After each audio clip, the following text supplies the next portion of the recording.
And we are back for regular session. Item 2 on the agenda is the Pledge of Allegiance. Please join us as we recite the Pledge of Allegiance.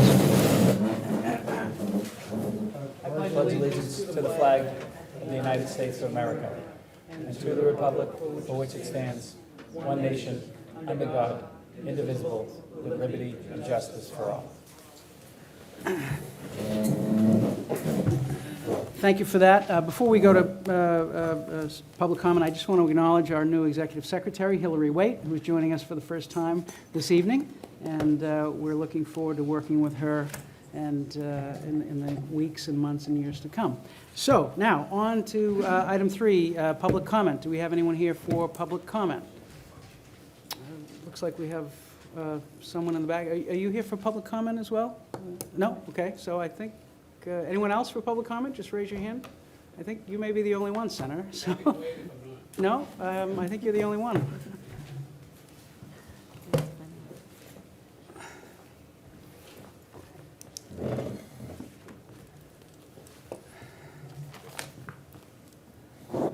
Well, Chair Zulus, Select Board Member Conlon, Select Board Member Farrington, and Select Board Member Conlon, forgive me. The alliteration tripped me up there. I do the same thing. I just did it. Of course, to our town administrator, and congratulations to you, Hillary, and to everybody in the general public, a very good evening. Thank you very much for this opportunity. I am here tonight in my capacity as the chair of the Joint Committee on Veterans and Federal Affairs. Some of us may be familiar with Home Base. The Home Base institution is an institution that was founded by a partnership of Massachusetts General Hospital and the Boston Red Sox to treat both the visible wounds of war for our distinguished veterans and the invisible wounds of war. They are located in Charlestown, Massachusetts, and in short order, they have become the leading institution in all of North America for treating our veterans. Veterans, obviously, in any nation. They have partnerships with various member allies from around the globe. They are launching a campaign to prevent veteran suicide, which tragically, one is a tragedy. It is an epidemic around this great country of ours. They are trying to make what they do so well available and known throughout the Commonwealth of Massachusetts. So I have jointly agreed to host Home Base coming to my Senate district in conjunction with Congressman Lynch and Home Base. And on February 10th at 12 o'clock, I will be hosting a roundtable discussion with Home Base at Braintree Town Hall in their auditorium. I chose the Braintree Town Hall because of its proximity with Route 3 and 93, and I believe it will be very accessible throughout my district and throughout the South Shore and Eastern Massachusetts. Home Base will bring in each and every expert that they have in this field. And what they will do quite simply is make people knowledgeable as to what they do so well, and also how to avail oneself of services for themselves, for our veterans, or for a loved one or a friend. So I would encourage anybody who would like to attend that day, please do so. I believe it will be a fruitful discussion. It will be a discussion that ultimately will save lives. If you are a veteran, please come. If you have a friend or a loved one who is a veteran, by all means come.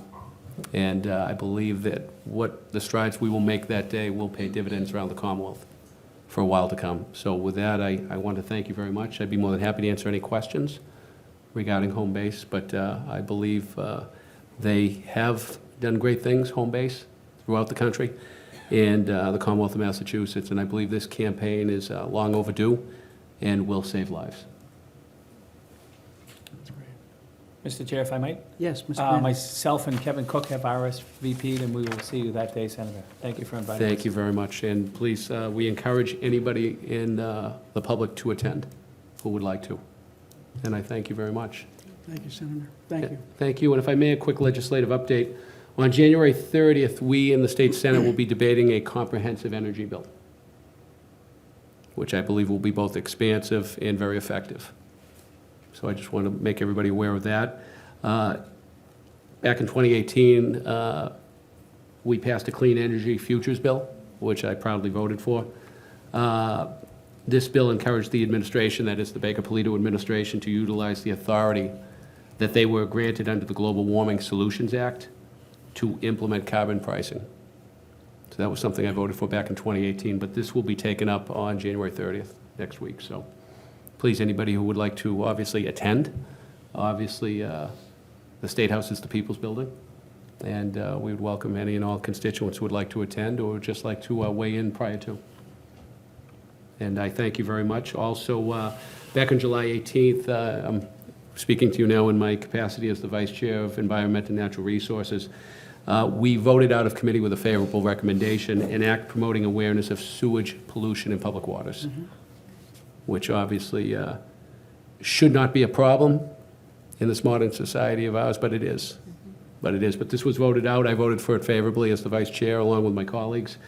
It is an amalgamation of House Bill 751 and Senate Bill 490.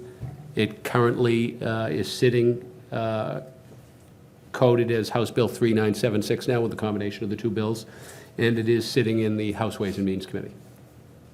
And when and if it passes the House of Representatives and is engrossed, it would then come over to the State Senate, which I will proudly support, but it is much needed. I believe we signed a letter in support of that Yes. as well, so thank you, Senator. No, thank you very much, and I very much thank you for the opportunity to keep everybody informed and welcome the input and the dialogue, of course, from the board, but also from all the citizens in town. So thank you very much, Thank you, Senator. Thank you you for for the the update. Thank you very much. Thank you, Senator. and best wishes, Hillary. You have a great career. Thank you. Oh, forgot to sign in. Well, that's right. I think we know who you are. So. I'm going to get a chalkboard like the old "What's My Line?" Absolutely. Have people sign in You that just way. dated yourself. That's Mr. right, Chair. that's You right, did. that's right. We've done it before. All right, anyone else for citizen speak? Would this be the time to say something about the parkway? It would, Mr. Benigno, so why don't you do that? Really quickly, so Joe Modugno, And Blue don't Hills feel Parkway. rushed, Joe, don't Okay, feel yeah, rushed, all right. don't- No, a couple of people who couldn't be here just asked me to raise a question on two issues. Should we actually name Pine Tree Brook in this piece to kind of just make sure that that's specifically mentioned along with Pope's Pond, since it runs along the northern border of the property? And a couple of avid bikers wanted to know if the bike lane, the existing bike lane, needs to be mentioned somehow in the way of protecting that, or I don't know if that's an issue, but So we did receive today a letter from the Bike Advisory Committee. Is it that what, the Bike Advisory Committee? There's another word in there, I thought. Bike Advisory Committee. So we did receive a letter with that, and so the question we need to make sure is that it's appropriate to put it in this letter as opposed to later in the process. And that's what we just need to determine. Okay. But we did receive from Lee Toma that Yeah. letter today. So. all right. So we forwarded that to our consultant, who we'll be talking to today, and we'll determine whether it's appropriate to include that in the letter now or to address it later in the process. Very good, thank you. So, thank you, Joe. Anyone else for citizen speak? Seeing none, we will move on to item 5, the update from the Shade Tree Advisory Committee. Sorry for the delay.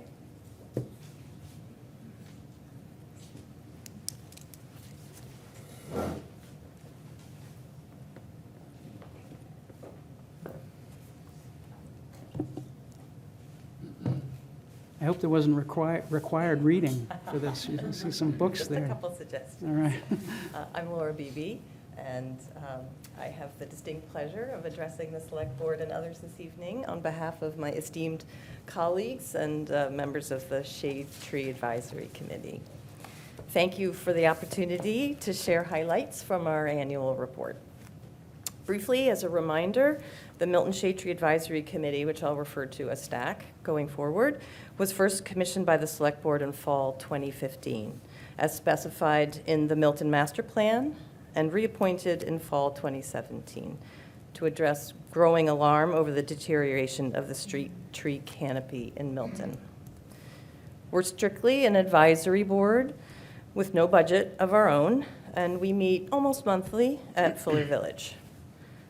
Currently, members include Nancy Chisholm, our chair, Fred Taylor, our secretary, Jean Powers, Carol Stalker, Kristen Kleiman, Christine Paxia, and me, Laura Beebe. Branch Lane, Town Tree Warden, is an ex officio member. In 2019, STAC worked closely with the Department of Public Works to 1, increase the number of trees planted. 2, keep an updated inventory. 3, improve survival rates of newly planted trees. And 4, ensure the planting of a wide variety of native trees to decrease disease. Alan Bishop at DPW created an online GIS form so DPW employees planting new trees could enter the information into a database. This form simplified the task so staff could find and record changes, although some general survey work was still necessary to look for tree removal. Regarding inventory, we have some good news. The good news is that according to DPW and inventory records, more than 220 trees were planted in the fiscal year 2019. 130 trees have to be planted each year to prevent further attrition, so the extra trees in 2019 allowed the town to catch up a little on the accumulated deficit, but we're still behind. As important as it is to plant new street trees, ensuring new trees survive is equally important. Consistent watering, especially during the summer months, is crucial. To that end, STAC asked the Department of Public Works to explore ways to water new trees in case a homeowner did not. And in response, our innovative DPW created a water truck from one of the fleet of pickup trucks and hired a summer employee to water new trees around town. In order to educate homeowners about street trees and how to care for them, STAC advised DPW to provide homeowners with relevant information about tree care to increase survival rates of young trees. Working with DPW staff, STAC developed a tree tag to be hung on newly planted trees that clearly explains how to care for the new tree. So this is a sample tag, and if you happen to notice some of the baby trees along the roads, it says, "I'm new and thirsty" on one side, and on the back, there's some simple tree care, primarily about watering them. They need a lot of water when they're young. We thought we'd share a few of the projects that we worked on over the year to encourage residents to take part in improving Milton's tree canopy. Writer Carol Stalker published articles in the Milton Times explaining the tree planting program. STAC continues to explore and make recommendations to the DPW regarding new means of communicating tree-related educational opportunities through town meeting, the DPW website, Milton Garden Path Access TV, the Milton Scene, Milton Public Library, and the Milton Times. This includes fact sheets, tree planting guidelines, and the "I'm new and thirsty" tree tag. In July, STAC members presented at a meeting of Milton Neighborhood Associations to promote tree requests at the DPW website. Additionally, flyers were distributed by hand to houses lacking trees in the Wendell Park, Elm, and Gulliver neighborhood, which generated 7 new tree requests. Since then, an electronic flyer was sent to the heads of the neighborhood groups for distribution, and if that flyer doesn't generate enough response, we might expand the physical flyer program tried in the Gulliver, Elm, Wendell neighborhood. We do have copies of that flyer here if anyone would like to look at one. It's available. It leads people to the form on the website to request a street tree. By request, STAC provided recommendations to the planning board and met with developers of the Carberry estate to view their plans for tree conservation. STAC members participated in 2 planning board meetings, and members walked the Wolcott Woods site with the developers and the landscape architect to inform their recommendations. For additional community outreach, STAC participated at Celebrate Milton in October. Our table introduced our committee to citizens and displayed a tree map of the town, highlighting Milton's need to replant lost or removed street trees, alongside educational handouts, books, and other items. For instance, do any of you know what these come from? I don't. Does anyone else? Please tell us. This is a leaf, and this is a seed pod from a northern catalpa tree. And we have a few in town. They make tremendous shade trees. Oh, okay. STAC participated in the Arbor Day celebration at the Wakefield Estate And this coming April, we're hoping to get involved with town-related activities for the 50th anniversary of Earth Day. We are proud that Milton is once again recognized as a Tree City USA. To receive this designation, we met criteria including the existence of STAC, a systematic work plan documenting trees planted and removed, and participation in an Arbor Day celebration. In addition to maintaining our current work, STAC is looking to support the creation of a town tree protection bylaw by looking to other towns' bylaws as a framework. We hope to work with the planning board and get their feedback. We feel the creation of a bylaw is critical to maintaining Milton's tree canopy and protecting trees from disease, drought, and development. We feel strongly that we can't underestimate the power of trees to clean our air, buffer noise pollution, and cool our homes and streets. On that note, suggested reading. I know you don't have any time to read because your commitment is so tremendous to the town. But if you love trees, you could read The Overstory by Richard Powers, which is actually fiction, and Patchett described it as the best novel ever written about trees. And this book, The Hidden Life of Trees by Peter Wolleben, talks about trees and the way they communicate with one another. Nonfiction, both fascinating reads. STAC would like to express our tremendous appreciation of the town's effort to find the resources to preserve Milton's street tree infrastructure, and we hope the necessary resources to preserve the tree canopy can be found in perpetuity. We would particularly like to thank Chase Berkeley and the DPW for partnering so effectively and with such goodwill with us on our projects and advocacy. And we'd also like to thank Mike Dennehy for being so supportive. We'll close our report with the words of American journalist Nora Waln, "Trees give peace to the souls of men." And I'd be happy to answer questions as well as I have a lot of support here if you have any questions or comments you'd like to send our way. Thank you, Ms. Beebe. Questions or comments from the members? Mr. Farrington. I'm sorry, is it Laura? or It's Laura, Laura. Laura. So I had a resident reach out to me several months ago, I think coming up maybe on a year, in fact.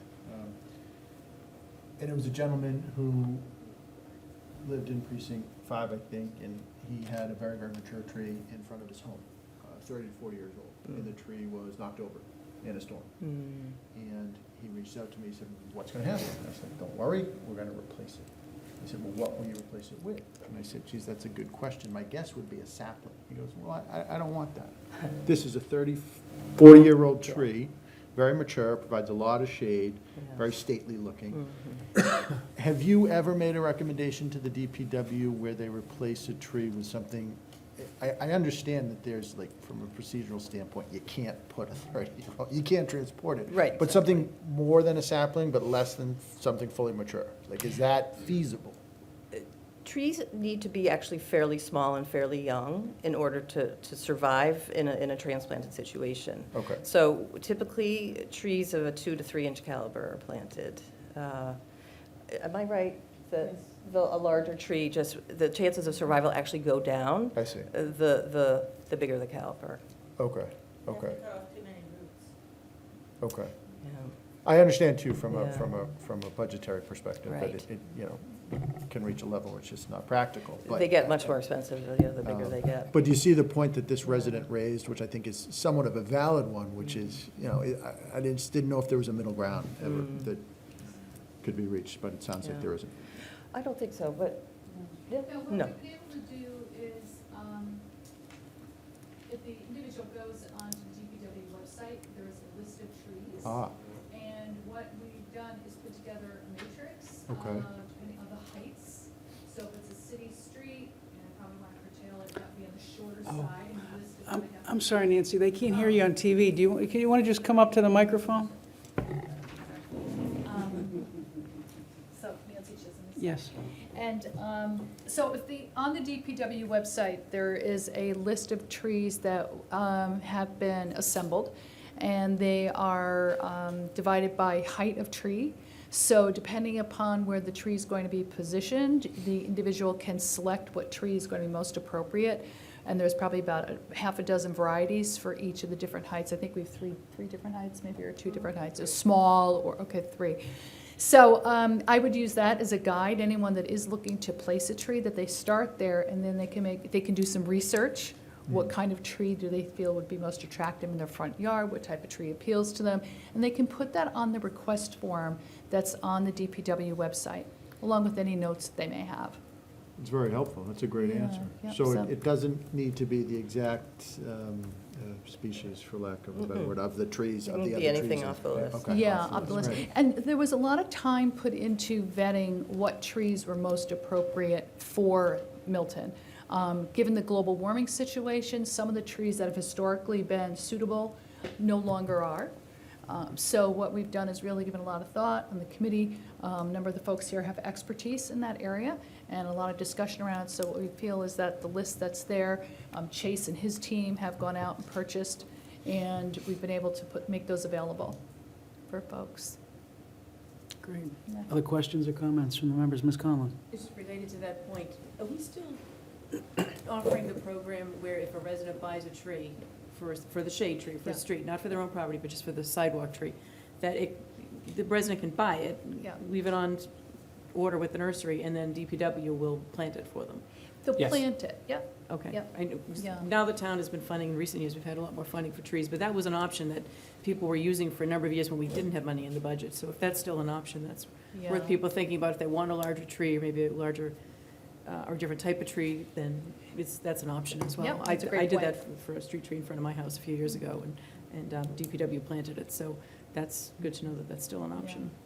This is that was the question, but just for a comment, Mr. Chair, this committee has just done tremendous work over the years, and I know we're all grateful for all of your service. The work that this committee's doing is going to last decades into the future, so people 30, 40 years from now will be benefiting from all these shade trees that DPW and the Shade Tree Advisory Committee and others have been planting and advocating for, and who could forget Fred doing that survey of all the streets in town know, to figure out really. what we were missing, so Yep. I think this is one of the unsung heroes in town, the Shade Tree Advisory Committee, so thanks for all your work. Thanks so much. Thank you. Thank you. Other comments or questions?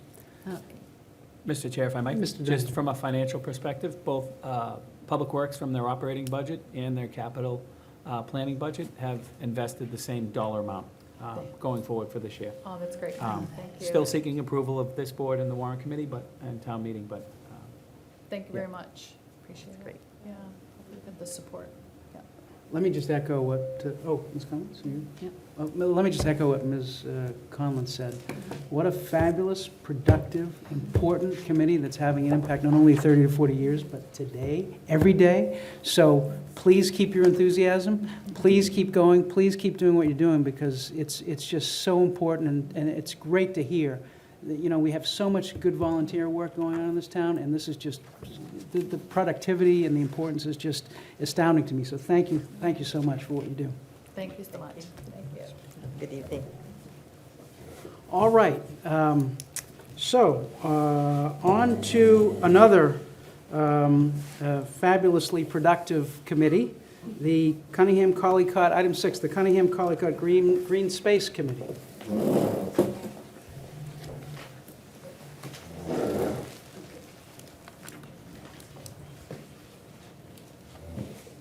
All right, hello. Hi. How are you? I do know all of you from my East Milton Neighborhood Association work. It's Christine Morrow. Nice to see you. And I'm Deb Lynch. I did. So on the screen, you'll see CNC Green Space Project, meeting the needs of a growing Cunningham and Collycott community. Let's play together. This is our brand new logo, our slogan, and who are we? We're a group of both Cunningham and Collycott parents. So as you know, we have 2 schools that are attached as one, and we share a recess area, and our goal is to resolve the issue of recess overcrowding at both schools. So that is our team up on the screen: Deb Lynch, Christine Morrow, Rachel Posar, Rebecca Stover, Scott Farrell, Kelly Kyler, Brittany Rist, and Kate 1040. And I think between all of us, we definitely have children in every single grade, K to 5 at the 2 schools, and we have children in the preschool between all of us. So, and on a previous slide, just so you know, the school committee did vote to approve this project unanimously on December 18th. So we are moving forward with the project. Okay, next. So the need, as all of you know, the elementary enrollment is projected to increase 34% over the next 10 years. Cunningham and Collycott were built for 900 students, yet 1,300 are currently enrolled. So even with before that growth over the next 10 years, they're already over-enrolled. Half of all MPS elementary students attend Collycott or Cunningham, and they share one small recess yard. So basically what happens right now is 2 grades at a time go to recess. So 3rd and 4th grade at Collycott, there are 9 classes at recess at once. 1st and 2nd grade, there's 10 classes, same situation at Cunningham. So it can be as many as 200 to 250 students at a time at recess, which is really just too many for 2 schools to only have 1 recess area. And then safety, last year we looked into it, and as you can see, the nurses logged 1,193 visits with just recess-related complaints during the 2018 to 19 school year. And that was actually only through May, so it didn't even include June when we're really outside all the time. Okay, next slide. So what is our goal? We're going to build a recreational green space to serve as a second recess area for the 1,300 students, and we're going to construct it hopefully this summer, so it'll be ready for the next school year. On to the design. We want to thank Alex Fernandez of Gensler and Bill Madden of Gregory Lombardi Design. They're both volunteer architects. Their children attend the Glover School, and they significantly have helped us with the design. We're going to construct the space on half an acre of underutilized school property behind the schools. There'll be an active zone and a quiet zone. So the next slide is going to show their beautiful design. So this is behind the schools, behind the current parking lot. There's a fence. You can see the left-hand side is going to be 8,000 square feet of active play area. That's going to be synthetic turf. And if you can see sort of behind the trees, over on the right-hand side, the fence goes all the way around. So it's about half an acre with the 2 zones, the active play, and then the right-hand side has the natural playground. So we will be, that land right now is, the trees need a lot of work. They need to be cleaned up. The ground needs to be cleaned up. So we're going to clean it up, make it beautiful, and have this whole space available. And that's just a sort of an aerial view. You can see sort of on the right-hand side in the bottom corner, that's where the current playground is. Then we will just cross the little road back there, sort of the driveway area, behind the current parking lot, and that's where the space will be, in the back. So how are we going to do this? The budget is $275. We are doing a fundraising, $275,000, what did I say? $275,000. It'll be privately funded. We're launching a capital campaign, so there's going to be 3 different options. Personalized bricks we'll be selling for $250, so we're asking people to join our Path to Play and purchase a brick. If a business wants to purchase a brick, it'll be $500, and they can put their logo on it, or you can donate any amount. We have a PayPal account set up for that. You can also become a sponsor. There'll be different levels for individuals and businesses, $1,000, $2,500, $5,000, and $10,000, and you can join our Plaque to Play, which we will have a plaque when the green space is constructed, next to the Path to Play with the bricks. All donations are tax deductible, and we have some amazing news, which is the Copeland Family Foundation has already committed to matching $50,000. So once we raise the first 50, they will match the second 50. And last night at the 100 Women Who Care event in Milton, 62 women attended. They voted on 3 different charities to give their money to, and they chose the CNC Green Space Project for $6,200. So we are well on our way. And that's that. This is our email if anyone wants to contact us, and that's our website where you can go to learn all the info and make a donation. There you go. Questions, comments? Thank you, Christine. You're welcome. Deb, questions or comments from the members? Mr. Farrington. Christine, so could you elaborate a little bit on the quiet zone? What is the quiet zone exactly? Yes, so it's basically a natural play space, a natural playground. So it'll be where the trees are currently. We'll probably put, some log bench type areas. Children can play, like just natural play in the woods, basically. Okay. But there'll be a fence around it so Right. that it's a safe place to play. Sure. The thought was on the turf area, which we're calling the more active zone, is where kids might play soccer or football or baseball or whatever they want to do. The quiet zone would be, kids, they could play tag, they could read a book, they could just kind of, play with their friends, but just to sort of separate so that if kids wanted to enjoy their recess time in different ways, they would have that opportunity and have sort of both experiences, whatever And they it can choose. also be used as an outdoor classroom. Oh, So really? teachers could take, absolutely. Oh, wow. Yeah, Great. yeah, Yeah. cool. Ms. Collins? So we had received an earlier sort of, yeah. Oh, yes, So in some the of the spring. things in here are what you're talking about in the quiet play, those would be there too. There could be bird houses, there could be butterfly, there's so many things that could be added to it. No, Yes, I exactly. think this is a tremendous resource. I've seen it at another school. They did a similar thing, and every time you drive up, it's just tremendous, the kind of play that's happening there that just can't happen on a field. Yeah, Yes. exactly. So thank you for your efforts. Okay. Ms. Conlon? Christine and Deb, have all the issues with the neighbors been resolved? Yes. That's We good to know. had multiple meetings with them, and Bill Madden, the landscape architect, was able to address all of their concerns.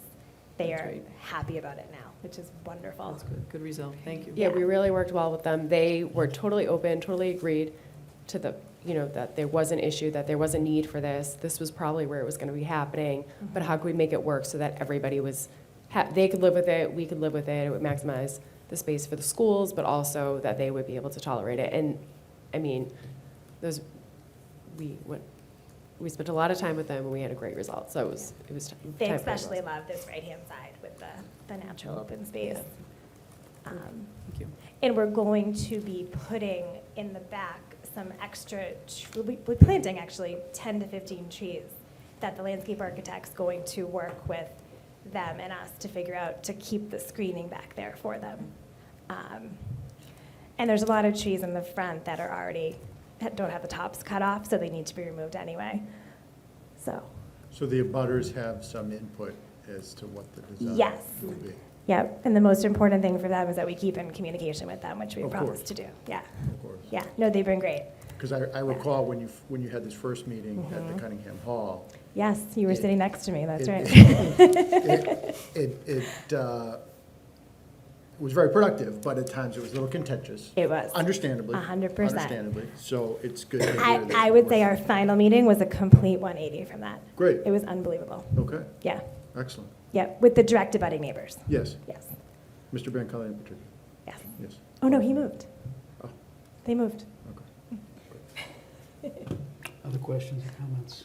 Mr. Denny? Mr. Chair, if I might, so I met with the group recently with some town officials. They're working through the process, kind of mirroring along the playground planners and how to push this through town government, where we ended up, town accountant was in the room, Bill Ritchie, who's our consolidated facilities director. Chase Berkeley will help out with some of this clearing, and we use the debris, the excavations we can use as fill, providing that it's not contaminated and all that. But it's been a pleasure working with this group. They've really made this dynamic and worked with the neighborhood to ensure that it's a best fit for those McKinnon Ave, Pleasant Street abutters. So very happy with the work that was done. So this didn't just happen last week. Can you tell everyone how long you've been working on this and How long how many has it been, hours Deb? how many hours you've been putting into this? Do I have to answer? No. It's almost been a year. Yeah. It's almost been a year. So we formed after attending some of the school committee meetings as concerned parents about sort of the overcrowding and whatnot, and that's how we learned about the space that was back there. And a few of us, like mothers and fathers and parents do, then we're flying around all these text messages, and next thing you know, here we are a year later. But, so yeah, we've been spending a lot of time on it. Christina and I hang out a lot. We do. The rest of our group. But yeah, it's sort of, it's just, now getting it off the ground, we're hoping it'll. So congratulations. I mean, that kind of initiative, and again, with the Shade Tree Advisory Committee, Yeah. you see this kind of volunteer work, and it just adds so much to the community. I have one question that comes from a third grader at home, and that is there going to be a kickball diamond on the new area? Is there a place Not to play kickball? Not an actual diamond, but they can absolutely play All right, kickball, and we okay. can put out bases, we're gonna buy equipment, that's all this fun stuff that we can do once it's built. Okay. Absolutely. Great. It'll be the Great. space for sure. There'll be Great. the space, yeah. Great. Great. And it'll be nice. And as my fourth grader said when he wrote, I guess they wrote persuasive essays in third grade, and he said that a majority of the kids in his class wrote about this topic. Mhm. That it's too crowded and they want a space to play that's not on concrete. Right, So this will be a safe green space to play. right. The current space is all asphalt, so Mhm. as my second grader tells me, football on asphalt is not very fun. Right. And it hurts when you fall, so this will be much better. But you'll still keep the playground off to the side, right? That was the- Yes. Yes. So what'll happen is the 250 students, Yeah. half will be on one and half Sure, will be on sure, the sure, other. sure. So they'll be back to normal, where Right. you just have 4 or 5 classes at recess at once, which is what they have at the other 2 elementary schools. It's because we have the 2 schools together with one space that you have double the amount of kids. And how many recess periods are there in the course of a school day? 4 to 5. It's like 4, right? First and second, 1 and 2, 3 and 4, 5 or 6. 5 and K. Well, it's 3 per school, but, so when one school's at recess, one school's at lunch. Yeah. It starts at 10:45 in the morning and goes until 1:15, 1:30. Yeah, 4 to 6, yeah. yeah, it's wild. 1,300 children, one cafeteria. Well, there's clearly a need for it, like you saw Yeah. that, you did something about it, it's great. Yeah. I'm excited to see the result, Awesome. good work. Thank you. So if there's anything we can do to publicize, Mike obviously is going to be a resource and a tool, and if there's anything that we can do, it sounds like the next thing that you need to do is to raise money. Yes, exactly. Which and- we've started, and we're going to send out an email tomorrow, actually, with all the details to everybody at the 2 schools. Great, Yeah. great. Excellent. I don't know what we can do to help raise money, other than contribute personally. You can buy a brick. We can Buy a brick. We can buy a Trying to brick. sell me brick. 5 bricks, I thought you were buying 5 bricks. one for each child. There you You go. buy 2, Mike. That's all right, okay, all right, all right. All right, well, great. Anything else? Any other questions or comments? Thank you so much. Thank you for all your work. Thank you for you. your effort. Thank you for your initiative. This is great. Everyone's looking forward to it. And next September, right? Hopefully, All yeah, right. that's the Awesome. plan. It will take, once we have the money, it'll take about 4 months to construct it. So if we Right. have all the money by the spring, we'll start, and we'll be ready for the fall. Excellent. Good Good luck. work. Thank you. Thanks so much. All right. Item 7, is Judy Barrett here? Yes, Judy is here. So item 7 is our Ice House comment letter on the permit, the project eligibility application, project eligibility, boy, it's going to be a long night, project eligibility aspect of the project. So Judy, if you want to come up and join us at the table. So we have had this matter before us on at least 2 occasions. We've had 2 public hearings where we've solicited comments. We've solicited comments from boards, from committees, and from our boards and committees in town, from residents. We've had, as I mentioned, 2 public hearings where we've had residents come in and give comments. And we engaged Judy Barrett to assist us in synthesizing the comments in a form that will be persuasive for mass housing at this step. And so Judy, and Judy has prepared, using a lot of those comments, has assisted and prepared a draft letter for us to send to mass housing. This letter is due on January 31st. And so we do have the opportunity to provide some additional comments to it. I happen to think we have a great start here. But Judy, if you want to just introduce yourself, give us just a quick bio and background, and then tell us about the letter and how the letter is structured. Then we can open it up to questions and comments from the members. Sure, gladly. So I'm Judy Barrett, and I happen to be working here right now on another project with the planning board for East Milton Square. So it's fun to be working on a couple of different projects in the same community. I've been a planner for 32 years. I'm embarrassed to admit I am that old. A lot of my practice is with affordable housing. I am a staunch supporter of Chapter 40B, It pains me when I see projects like this come into a community, because I know that Chapter 40B can do a much better job than this. And so I'm hoping that perhaps Mass Housing will pay some attention to what I truly think are some valid comments about this project. But I guess I also want to just convey this message. The town isn't going to be able to stop every 40B that comes through the door that you don't like. And the most important thing you can do to try to not have a situation like this is to have a housing production plan that you implement. The plan itself doesn't do anything unless you implement it. I've been working for 4 years now with Brookline, which when I started there was 600 units behind 10%. And so I'm sharing that with you because we're talking about another built-out community where trying to deal with 600 units has been extremely difficult, and they have done it. So it can be done. It can be done in affluent communities. You're not the only one that's dealing with this. But I just need to be really honest with you. In some ways, I think your town has a really hard job here. Not only do you have a 40B that's already in litigation, but it's hard for you to show a significant track record. That said, I think one of the pluses that I didn't know until I worked on this letter was how much has been done here through your own zoning to try to create affordable housing, and that's a plus, and they need to hear that.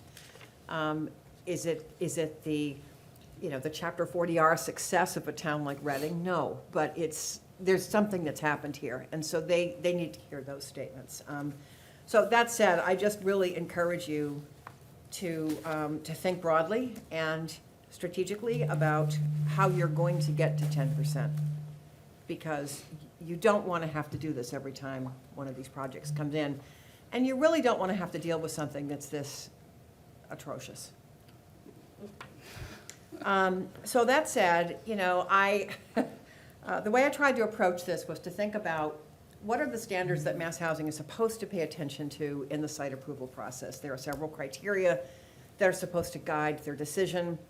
I've seen a lot of comments go to Mass Housing from communities that are just totally irrelevant to the site approval process. Site approval is really, does this location make sense for residential development? And does the project that's been proposed kind of make sense for the site? Many things that people brought up here, which happens all the time and it's understandable, are things that are really permitting process issues. So my sympathy goes to the folks who are very concerned about the wetland resource areas near this site.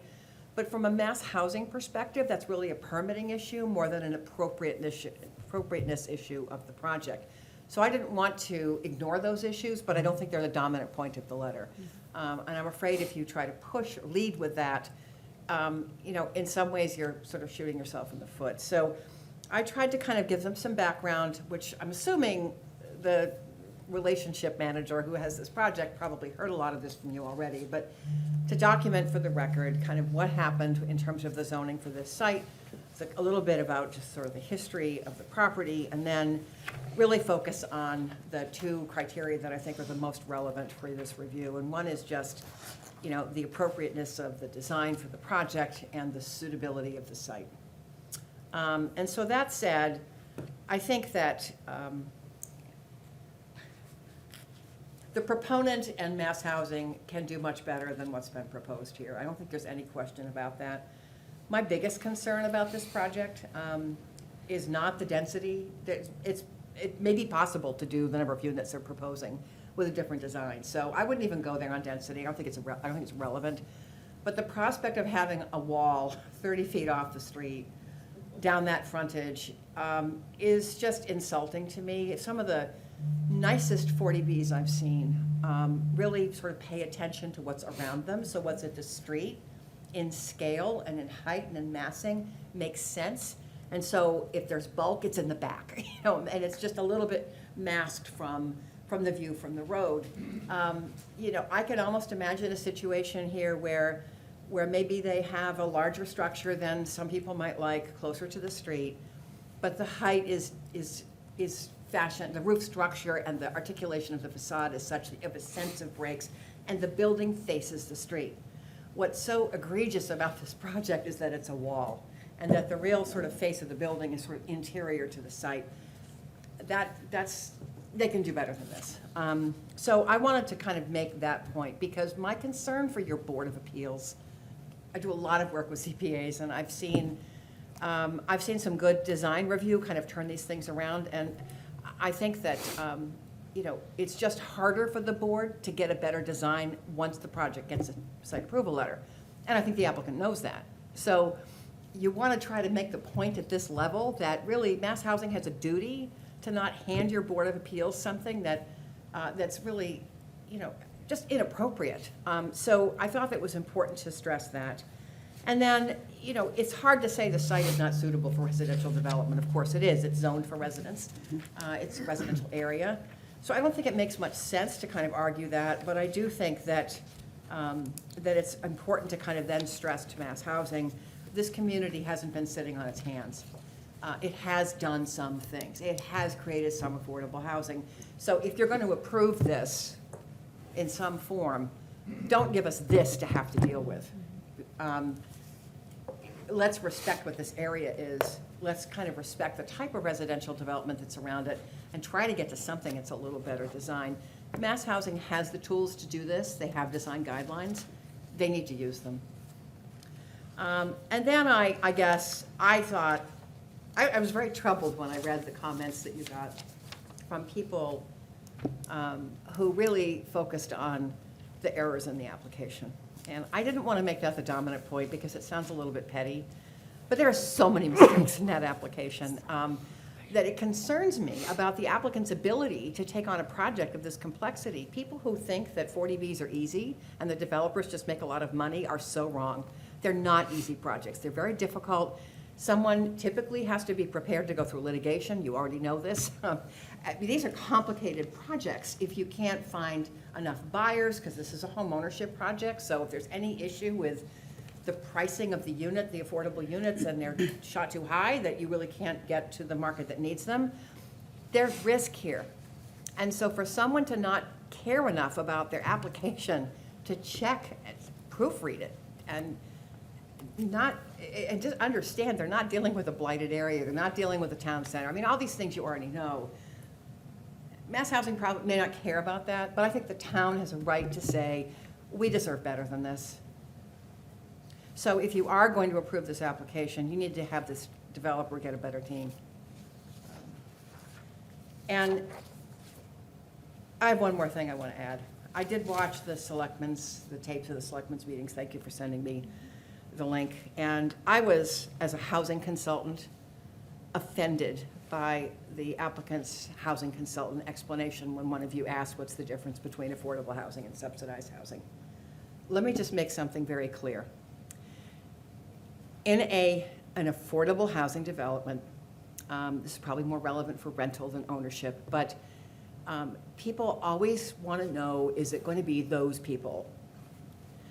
Those people who have Section 8 assistance may very well live in an affordable housing development, even if the development does not have, quote, Section 8 assistance.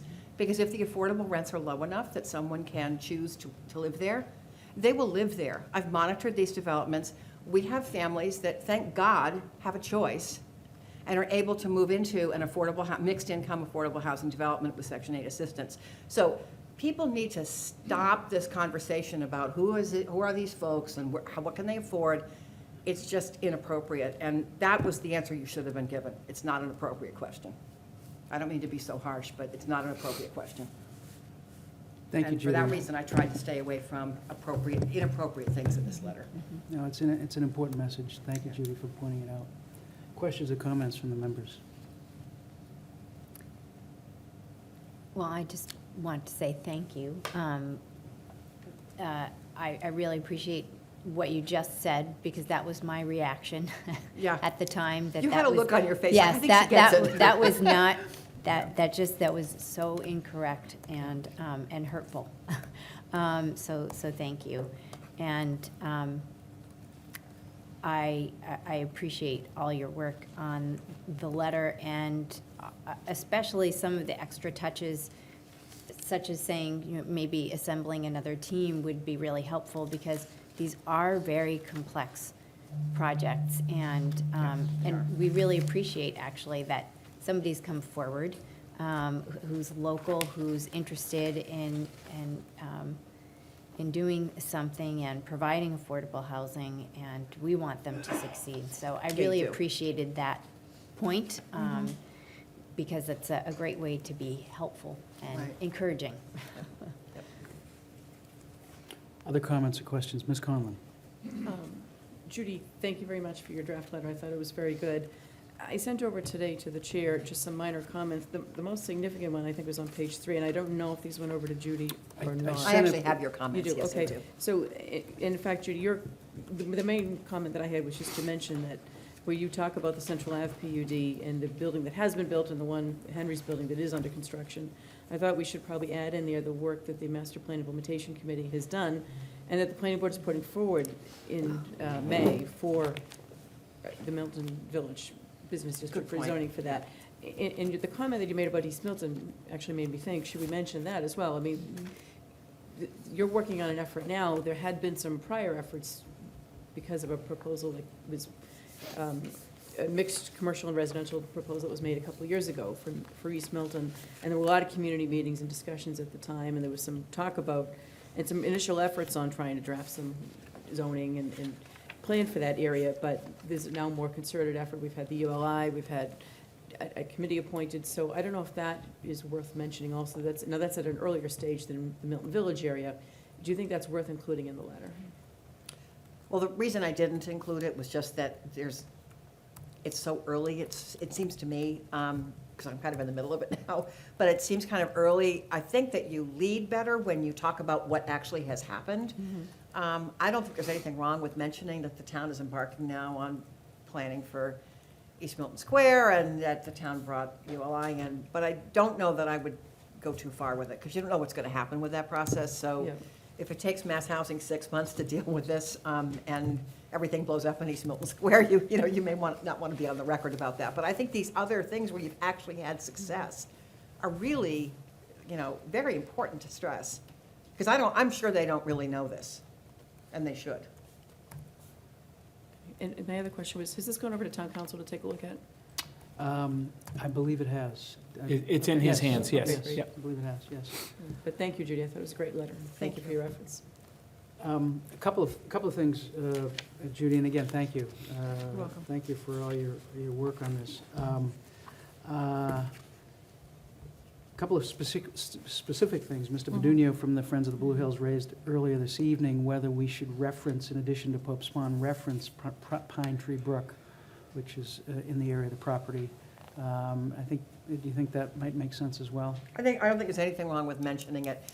Again, just the only reason I didn't go too far on the environmental comments is that I think they'll view those as permitting issues. Right, wrong, or I think that's just the way it's sort of viewed. So I was trying to sort of focus on things that maybe they wouldn't think of so much as permitting issues, but I don't mean any disrespect at all to people who are concerned about the resources in that area. So if I can add a reference to it, it's fine.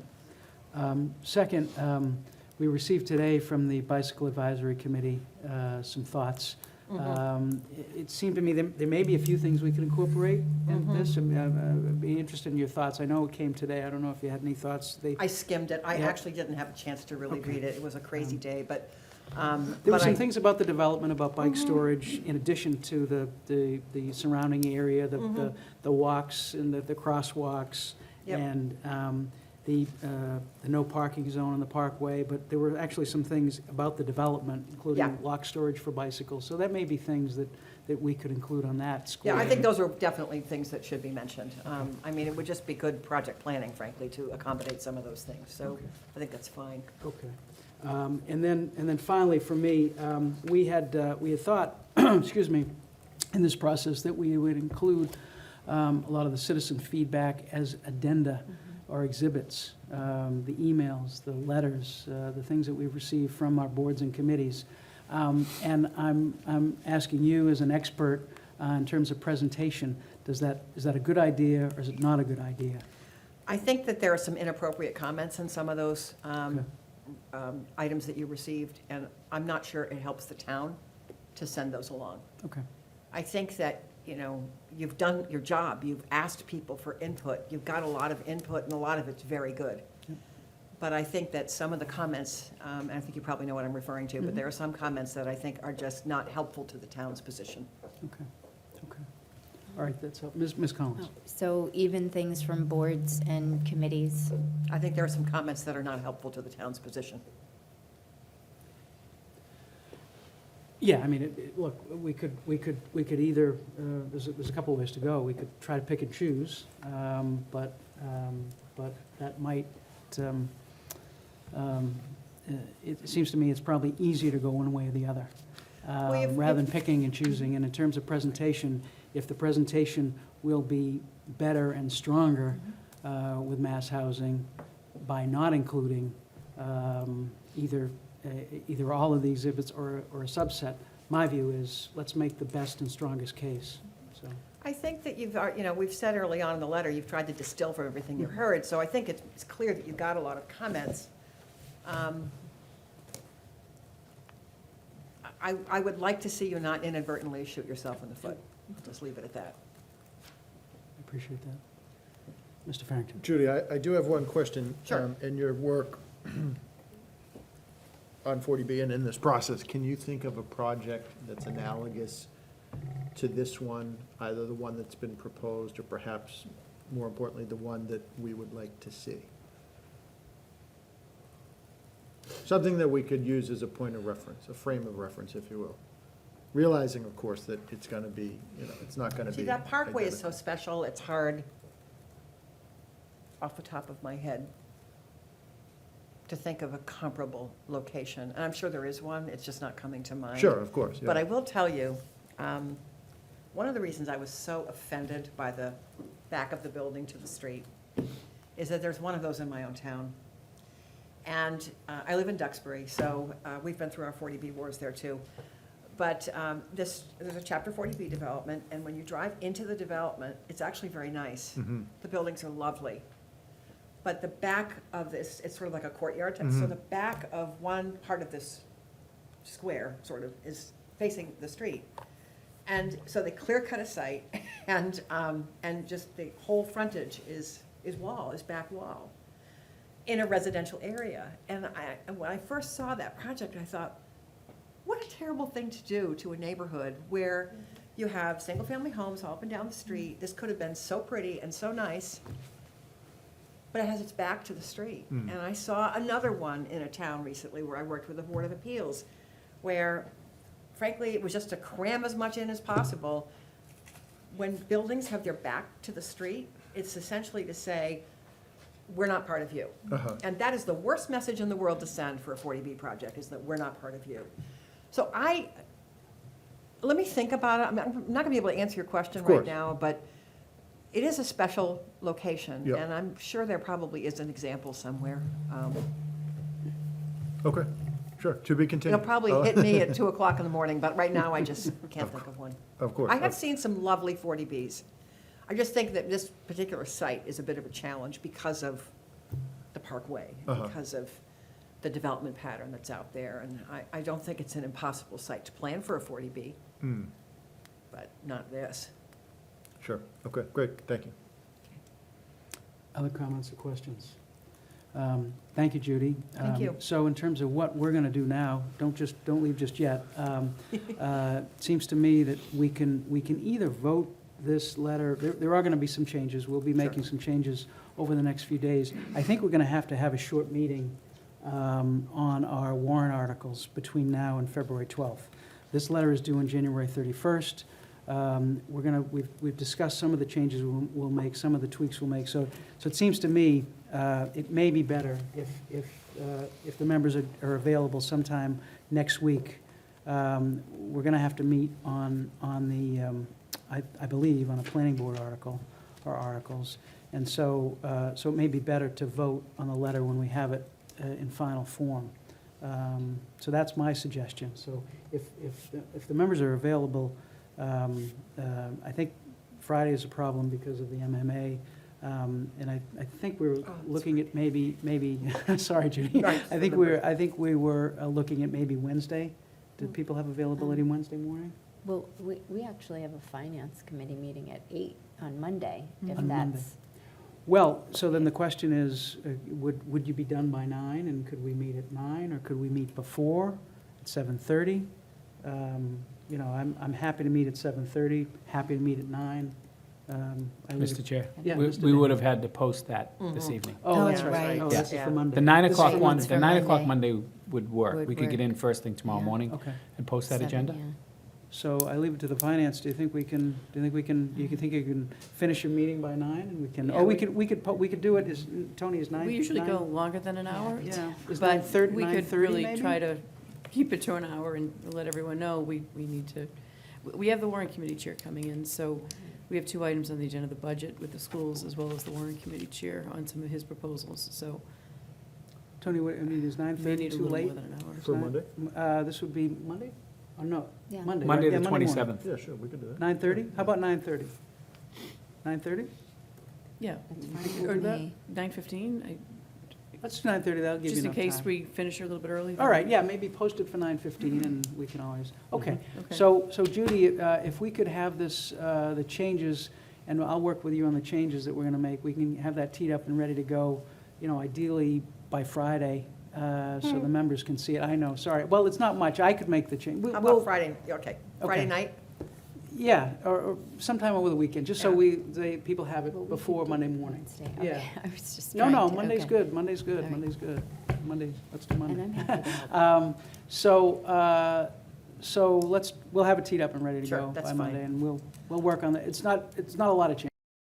The comments were great Yeah. that I got on this letter. They were fine. I Yep. didn't have any problem with them at all. Yep. I just need time to actually deal with them. Yep. Is town council going to provide any comments, or are you just asking for red flags as to, legal problems? The latter, Yeah, yeah.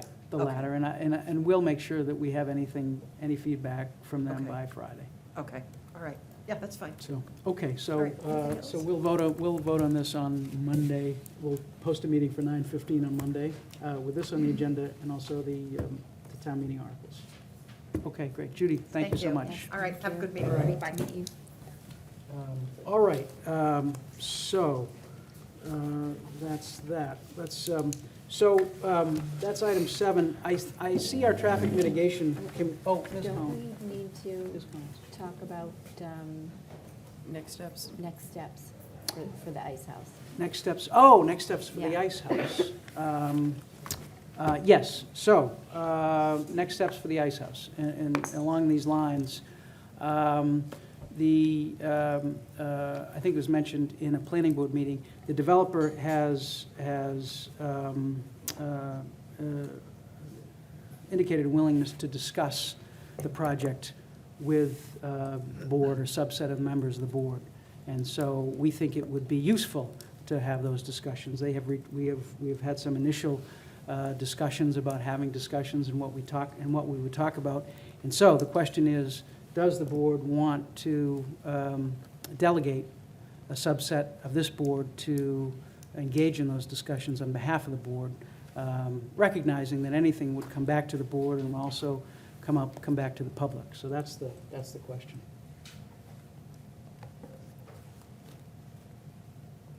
That works for me, yeah, So- that's great. All right, Yeah. it's been, Ms. Collins and I have been involved in the initial discussion, so if it's the will of the board for us to continue, we will continue to have discussions with them, and we'll report back to the extent that we have anything. And would the goal be to try to create a project that's better than what the proposal that we had before us, which, we've just had with Judy some discussion about some of the real flaws in it, especially the design. Because, as we've said at prior meetings, there's probably a good solution here to this, that we could come up with that would serve some housing needs and maybe bring some more amenities to the area that residents wanted when they put the zoning in place. So if that's the goal, I would be happy to make a motion to authorize the chair and the vice chair to discuss with the developer and any other interested town officials and parties potential improvements That to is the project. That is the goal, and the developer, as I said, has indicated a willingness to engage in discussions, and so, in my view, that's a positive sign. So, Do you know, Mike, when you're scheduled to have that discussion? Have you gotten that far yet? Yes, we have a scheduled meeting tomorrow, Oh, wow. so. So then we better agree to So, that motion. well, we don't need to, but if that's the will of the board, we'll go forward with it. Did you make that motion, Katie? Yes. I second it. Motion's been made and seconded. Any further discussion? I would just Ms. like to say Collins. one thing. I think that we should say thank you to all the people who came and participated, because not only do we have the PUD, the zoning to look to for guidance, but a lot of guidance from both residents in the immediate area and people who are concerned about all the links that very historic area provides between Milton and Boston. So I think that sets us up very well. All right, any further discussion? All those in favor? Aye. Aye.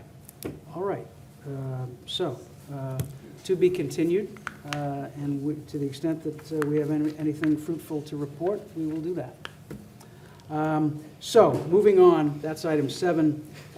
Without objection, we have the Traffic Mitigation Committee, I believe, here, or a substantial portion of it. So without objection, I'd like to move to item 13, which is a discussion approval of the Traffic Mitigation Committee draft report.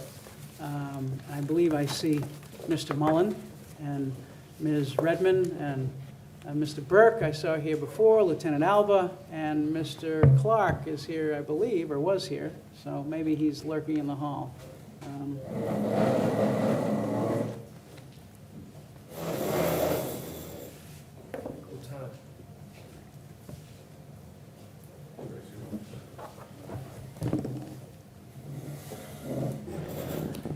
Apologize for the delay, Mr. Mullen. Mr. Chair, members. My name is Jeffrey Mullen. I'm the chairman of the Milton Traffic Mitigation Committee, and with me are the members of the committee. Perhaps they'd like to introduce themselves. Just speak into the microphone, please. Hi, I'm Tracy Dyke Redmond. Mark Alba. My name is Dick Burke. Mike Dennehy? Mike Zulis? And town planner, Bill Clark, is also a member of the committee. Thank you very much for taking the time to see us again tonight. I'll speak on behalf of the committee. After a little more than 1 year of meeting, we today have submitted through the administrator a letter in our report, a draft report, to the select board and to the traffic commission and to the town clerk with our draft recommendations for implementation in terms of addressing issues related to traffic safety, mitigation, and congestion in the town. We've spoken to you before. We offered the report to you with the intention that you will offer to us comment, perhaps seek comments from others. Following that, we'll have a discussion about our thought is have a discussion about the recommendations, and we'll finalize the report and let the report speak for itself.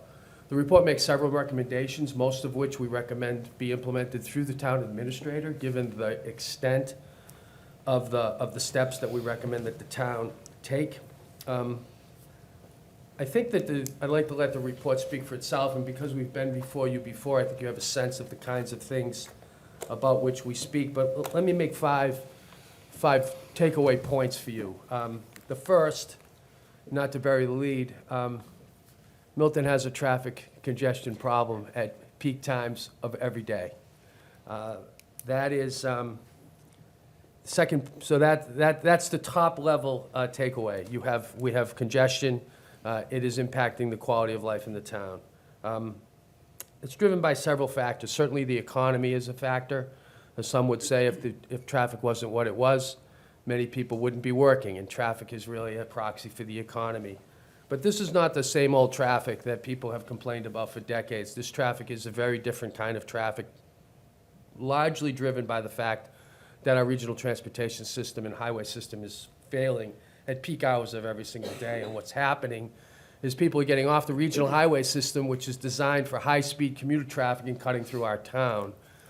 Adding to that is technology permitting them to do that, designed exactly to permit them to do that. So when people didn't know where Canton Avenue was, or Blue Hill Avenue, or Blue Hill Parkway, or the roads in the Blue Hill Reservation. Everybody knows where those roads are, and they're in fact directed to those by applications by Waze or Google Traffic.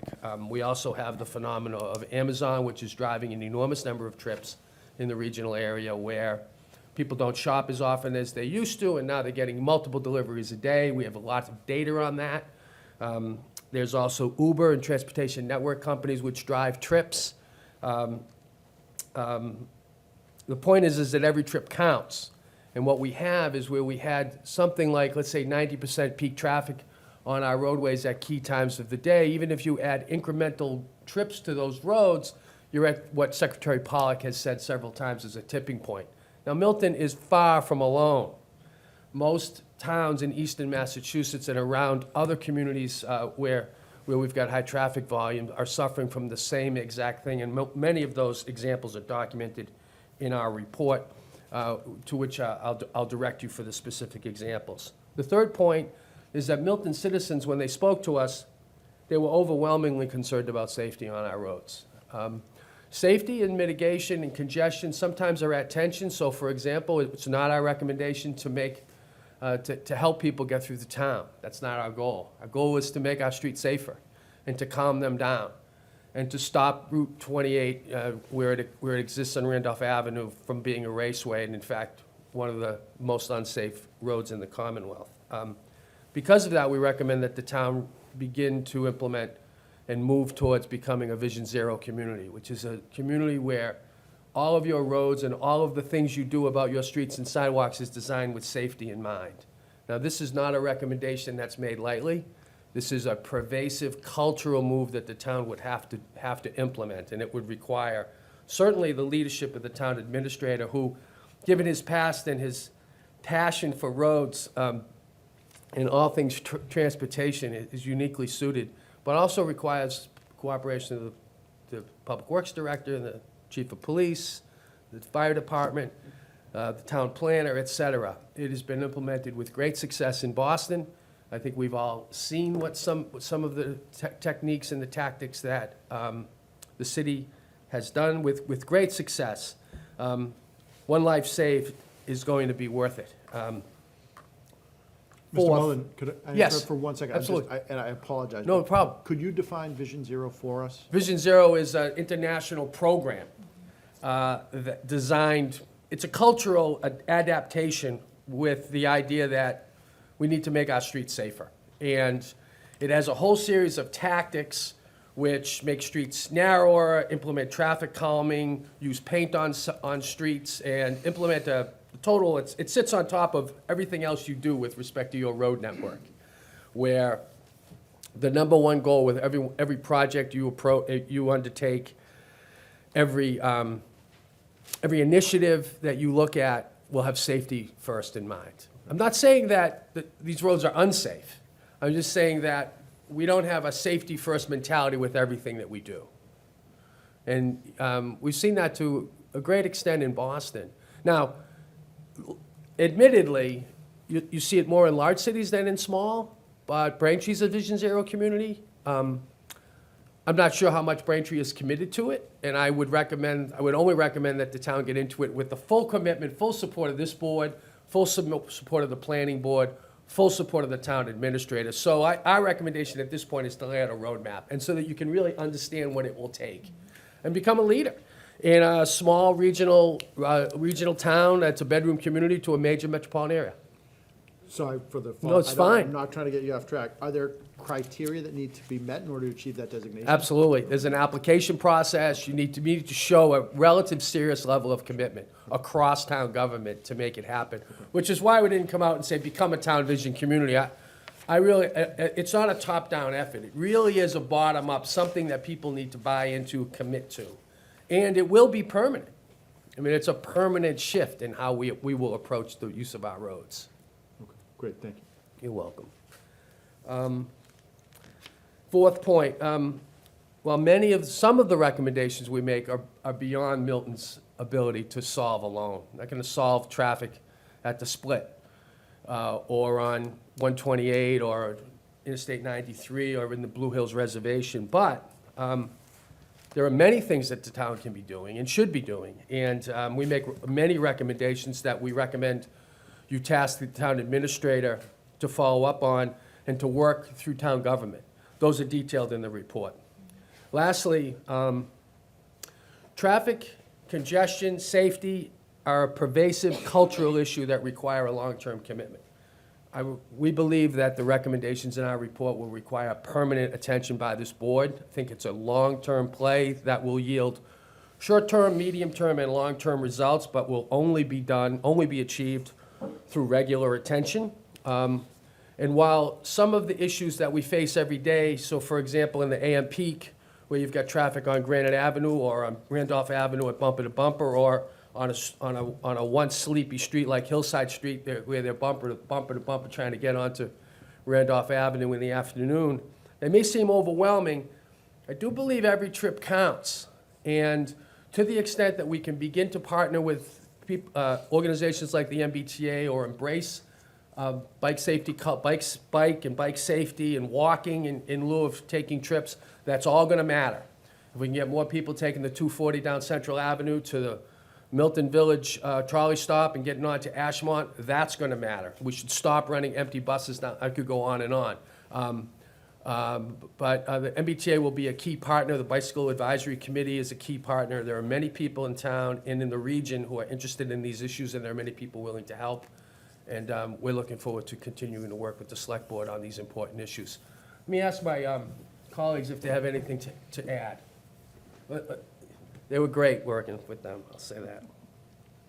And the Can I chair- add something? Yes, Mr. Mr. Chair? Kennedy. This has by far been one of the most productive groups, I think. Although the citizenry hasn't seen the results of this work, I think the report really guides people to what people have to understand. That is it's going to be a cultural shift. The one thing that the chair did not mention is it's expensive, right? In order to do some of these things to make your community safer to travel through, it requires funding. And this board did not bequeath us with money. We will be back in some of these projects, and this draft report will require funding, warrant committee approval, town meeting approval. But thoroughly, just did the skill set involved in this group, and you were part of it, Chair, was thorough. I think we are missing our season ticket holder here tonight, Mr. Lee Toma, who was very insightful throughout the whole process. But I think the document that the chair put together with edits from the entire group captures the year and what we learned, right? You try to learn something new every day in government, and we learned. And we heard loud and clear from the public that, safety is a concern, and it comes from volumes of traffic that normally didn't come through this town, so. We had a wiki map that was published on the website. We had hundreds of submittals that Tracy summarized for us, and Lee Toma, who submitted a 35-page report that we've attached to our report, he indicated for the record he only submitted 26 entries on the wiki. So, thank God we have people like Lee Toma in this town who care about this stuff. Questions or comments? Mr. Farrington? Mike, could you mention what we were discussing prior to the meeting beginning about the intersection there, Thatcher and Canton? Yeah, so there have As been. an example. There has been some efforts. The chair mentioned the transportation network, like your ride and Lyft, so the town does get some money from that. The Baker-Polito administration, along with our state legislators, started collecting 20 cents per ride. So what we've been trying to do is work with the Traffic Commission, the Police Department through Lieutenant Albert and the Chief and the DPW to make some short-term fixes, one of which was implemented last Thursday at the intersection of Canton, Highland, and Thatcher, where we received multiple requests about congestion. What we did was we added a left turn signal in the northbound travel lane. And we've seen a marked improvement to that. Because what you see happens is a lot of people frustrated heading northbound on Canton Avenue, they can't get through that set of lights. So what they'll do to beat the light is take a right, head up to Highland, and then pick a left and try to get north again as they travel east. So we're trying to solve some of the problems. slowly and surely. And again, we're trying to mitigate some of the issues that technology has put upon the town in Waze and Google by implementing some updated infrastructure in town that can handle some movements that ordinarily we didn't see in this town, but we are seeing now. The report details some work that the town has done in the past, including, for example, the improvements at the intersection of Brook, Canton Avenue, right out there by Milton Academy and Glover School, which is a traffic calming effort, and that has certainly helped the pedestrian move in that location. We've also adopted Complete Streets effort, which is a design technique to encourage everybody to use our streets, pedestrian, bicyclists, and motorists. So the town has, over the past several years, been moving in this direction. So what we try to do is pick up on what the town's trend has been and to accelerate that in some type of formal program, largely tasking the town administrator and the traffic commission to be a little bit more, less reactive and more proactive in terms of implementing some of these changes. Sure. I have a follow-up comment, and then I'll finish with a question. But I think, my time on the board, coming up on 2 years, the two biggest issues that we face as a town are development and traffic. And it's very, very challenging for us as electeds. We understand, we all live in the town, and we all have the same frustrations. It's very difficult when a constituent and a resident reaches out. Your natural inclination is to want to help them. But at the same time, it's difficult to say, hey, listen, I can't prevent a car from driving down a street. I can't prevent a motorist from using a street, which, they're designed to accommodate vehicular traffic, and to say, well, you can't drive down the street. That's hard to do, but you want to be sensitive to the frustrations that the residents have living on those streets. So it's a challenge as an elected, and I wish I had a better answer. Frankly, I don't. I haven't come up with one yet. So to the extent that the work of this committee can solve that problem, it's very, very, very, very, I think, well-intentioned, and I think we're going to start to see some of the benefits of that and all your work. The question that I had, Jeff, was getting back to, you mentioned Lee Toma, and I know that, he's very big on, the Lime Bike initiative, and it didn't really take off in Quincy. He proposed it here in Milton. It was a great idea. I don't think that there was enough meat on the bone for it to take off. To what extent did that come up in your work, advocating for that and trying to promote that? Would it work in Milton? What are the pluses? What are the minuses, advantages, disadvantages? Because it's a comprehensive approach, I think, to identify alternative means of transportation. Whether or not those work in Milton, who knows? But did that come up at all? Other than saying that, looking at this from sheer economics, supply and demand, I mean, you've got limited supply, limited number of buses, limited number of trolleys, limited number of commuter rail coaches, red line cars, et cetera, plus limited number of roadways. We need to shift demand, so we need to take trips off of the roads and into these other modes. Big picture, shifting demand is a good goal. We did not do a deep dive on whether bike share in Milton makes sense. I will say, more short-term commuting from places like Blue Hill Avenue to Mattapan Station makes sense. So to ask the MBTA or the City of Boston about a bike cage at Mattapan Square it would be a good step. Sure. Whether or not Lime Bike is a good step for the town, the committee really didn't study that. But it could make a difference. I just don't know. I will say, like I said earlier, I do think every trip matters, and to the extent that people can bike safely in the town, whether they're going on an intermediate trip to North Quincy or Ashmont or to one of the trolley stops, or all the way into town, both would be good. I just don't know about bike share in Milton. In terms of your first comment, we can't solve that. One thing we will say, and it comes through in the report, is people don't really care about transportation as a service or as a system. They care about their commute. So the problem you've got, and Lieutenant Alba knows this as the traffic enforcement officer, is people who want to stop particular commuting or a left into a neighborhood. What that does is it has the effect of restricting supply, and it really only forces cars into another street. Yes.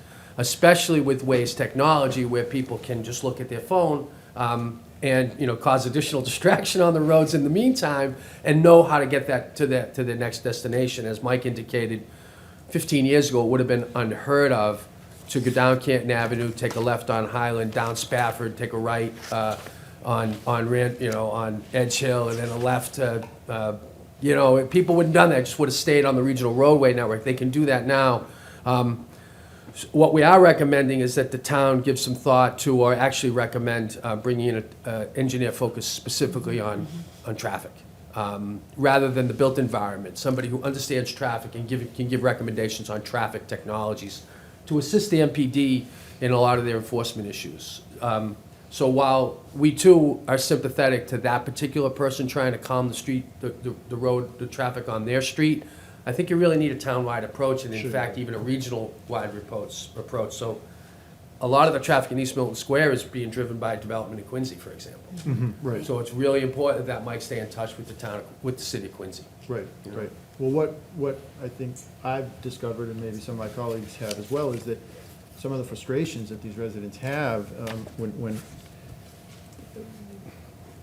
we can't come up with a viable solution, they sometimes they feel compelled to take matters into their own hands, which creates more problems. Absolutely.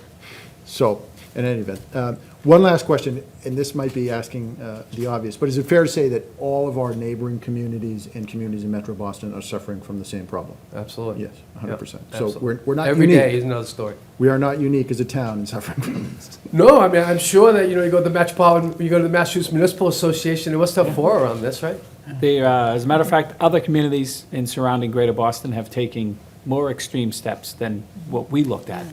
Yeah, I mean, so you look at Medford, and they're basically excluding vehicles off some residential streets, right? And Sure. ultimately, that comes down to enforcement, and where can you enforce, and when, and how long, and, what kind of assets do you have and resources to put towards the enforcement piece, because if you're gonna restrict residential roadways, there needs to be an enforcement piece Right, to it, or exactly. it falls apart. Exactly. It's Right. only as good as the enforcement, and yeah, it's, right. Other comments and questions? Ms. Collins? So does Quincy or Braintree, do they have they convened a similar group? And I know, Mike, you have ties there, but it would just be interesting to see what happens when we all put something like this together. I mean, this is tremendous. It was such an education and a great blueprint. I know that you recommend a roadmap, but this is a great start to get us rolling with that. And I was just wondering if you have counterparts other places where we could work together. So if I might, Mr. Chairman, if you look at Boston, Boston has a traffic department. They have engineers, multiple, maybe a dozen engineers that work for the city. Chris Casani works for Quincy. He's the traffic engineer. In Quincy, we are working and partnering with them, but to the chair's point, and in this report, is the committee feels the need to hire a consultant or possibly a part-time employee that can help us through some of this. When you have neighboring cities that have departments, that's their sole responsibility of moving people safely through their community, I think it calls some attention to that, and it's in the report. Right, no, Yeah. I saw that, and I hear what you're saying. We need someone who speaks traffic. Okay. Other comments and questions from the members?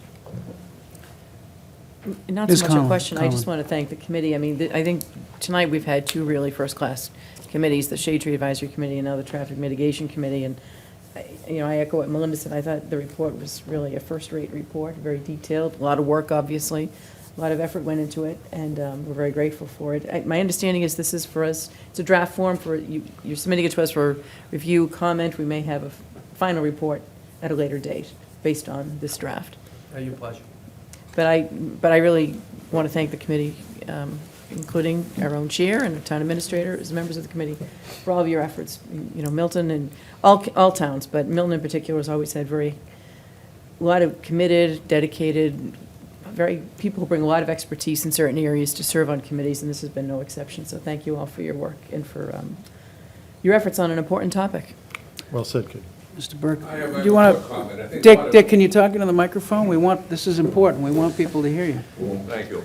I think a lot of time and effort went into this report. I've been involved in a number of committees, and this is one that we started. We weren't sure what we were going to come out with, but when we started, we all knew we had a problem, and that was to try to encourage people to cut through the town of Milton. We hear that over and over and over again. And I think Jeff mentioned it in terms of the safety concerns. A lot of effort went in by Jeff. This is pretty much Jeff's work, and we contributed a little bit, maybe a little bit too much, some of us, into this report. But we wanted to make sure this was a working document and a living document, that it wouldn't sit on the shelf. Too many of us have been involved with reports that, that they look nice, we'll put a nice cover on it, and it goes on someone's shelf, and 5 years later they said, boy, what was this all about? So this is something, hopefully, we've had a lot of input, we've had a lot of great, through Michael's contacts, and some great people to come in as speakers for us, and really, worked with Jeff pretty much and bring us all up to speed on what this issue was. And I think I'm very proud to be part of this, and it was a great learning experience for myself. Can I have one more Yeah, thing, Mr. Mr. Denny, Chair? please. Sorry, both Mr. Chairs.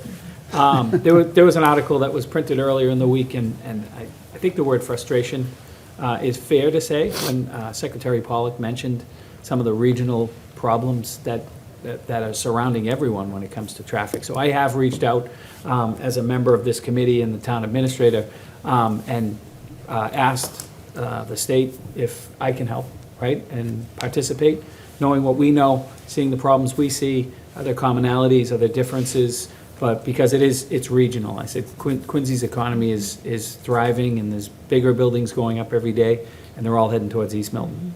Everyone on the South Shore, we can see it in some of the data we've collected. The traffic on Governor's Road calms down on the weekends, which means people are coming through Milton to get to Boston, stuff like that. So I have volunteered. I reached out to Donnie Daly at MassDOT and just offered my services, albeit small. But I think, to Dick's point, this is going to be a living, breathing document. One of the recommendations is, and the chair mentioned it, I'd like to highlight it, that the Traffic Commission become a more active, meet monthly, proactive, not, kind of reactive type thing, because ultimately, with these volume things, and the chair mentioned it, it's just, you're taking people off one street and you're putting them on another. And the beta software that was funded through the MPIC and Planning Board coming up soon should help us mitigate, if we put a left turn phase on Canton Ave, where's that traffic going to go? Are we going to see an impact on Thatcher now backing up because of the 20 seconds extra that Canton Ave gets in the northbound side? So all that stuff, I think, will help in the long run, but I think having the Traffic Commissioning as a more proactive unit, and maybe working on a committee or a working group at the State House to try to solve some of the regional problems that we see.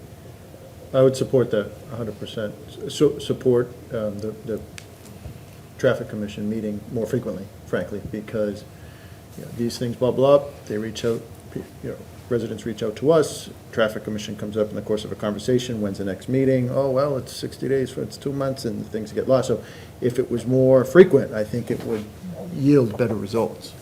So I would support that, Mike. Good suggestion. So let me say a couple of things. One is, I want to acknowledge the work of two of the members, the chair, Mr. Mullen, and the secretary, Ms. Dyke Redmond, with respect to the documentary work. They really took the laboring oar on the documentary work and the product in this, and so they deserve a lot of credit for that, and they deserve our thanks for that. The other members of the committee certainly added their own expertise. Mike, with his background and expertise and work on that. Bill from the planning department added a lot of background knowledge and innovative ideas. Lieutenant Alba from the Milton Police Department certainly added a lot of value, and Dick, with his MPIC background and the planning side of things, added a lot and added a perspective from different parts of town. So it has been a good, hardworking, productive committee, and I think the product of this committee, everyone has said this is a regional problem, every community has this problem, but the product of this committee, I think, will allow Milton to become a leader if we take this seriously.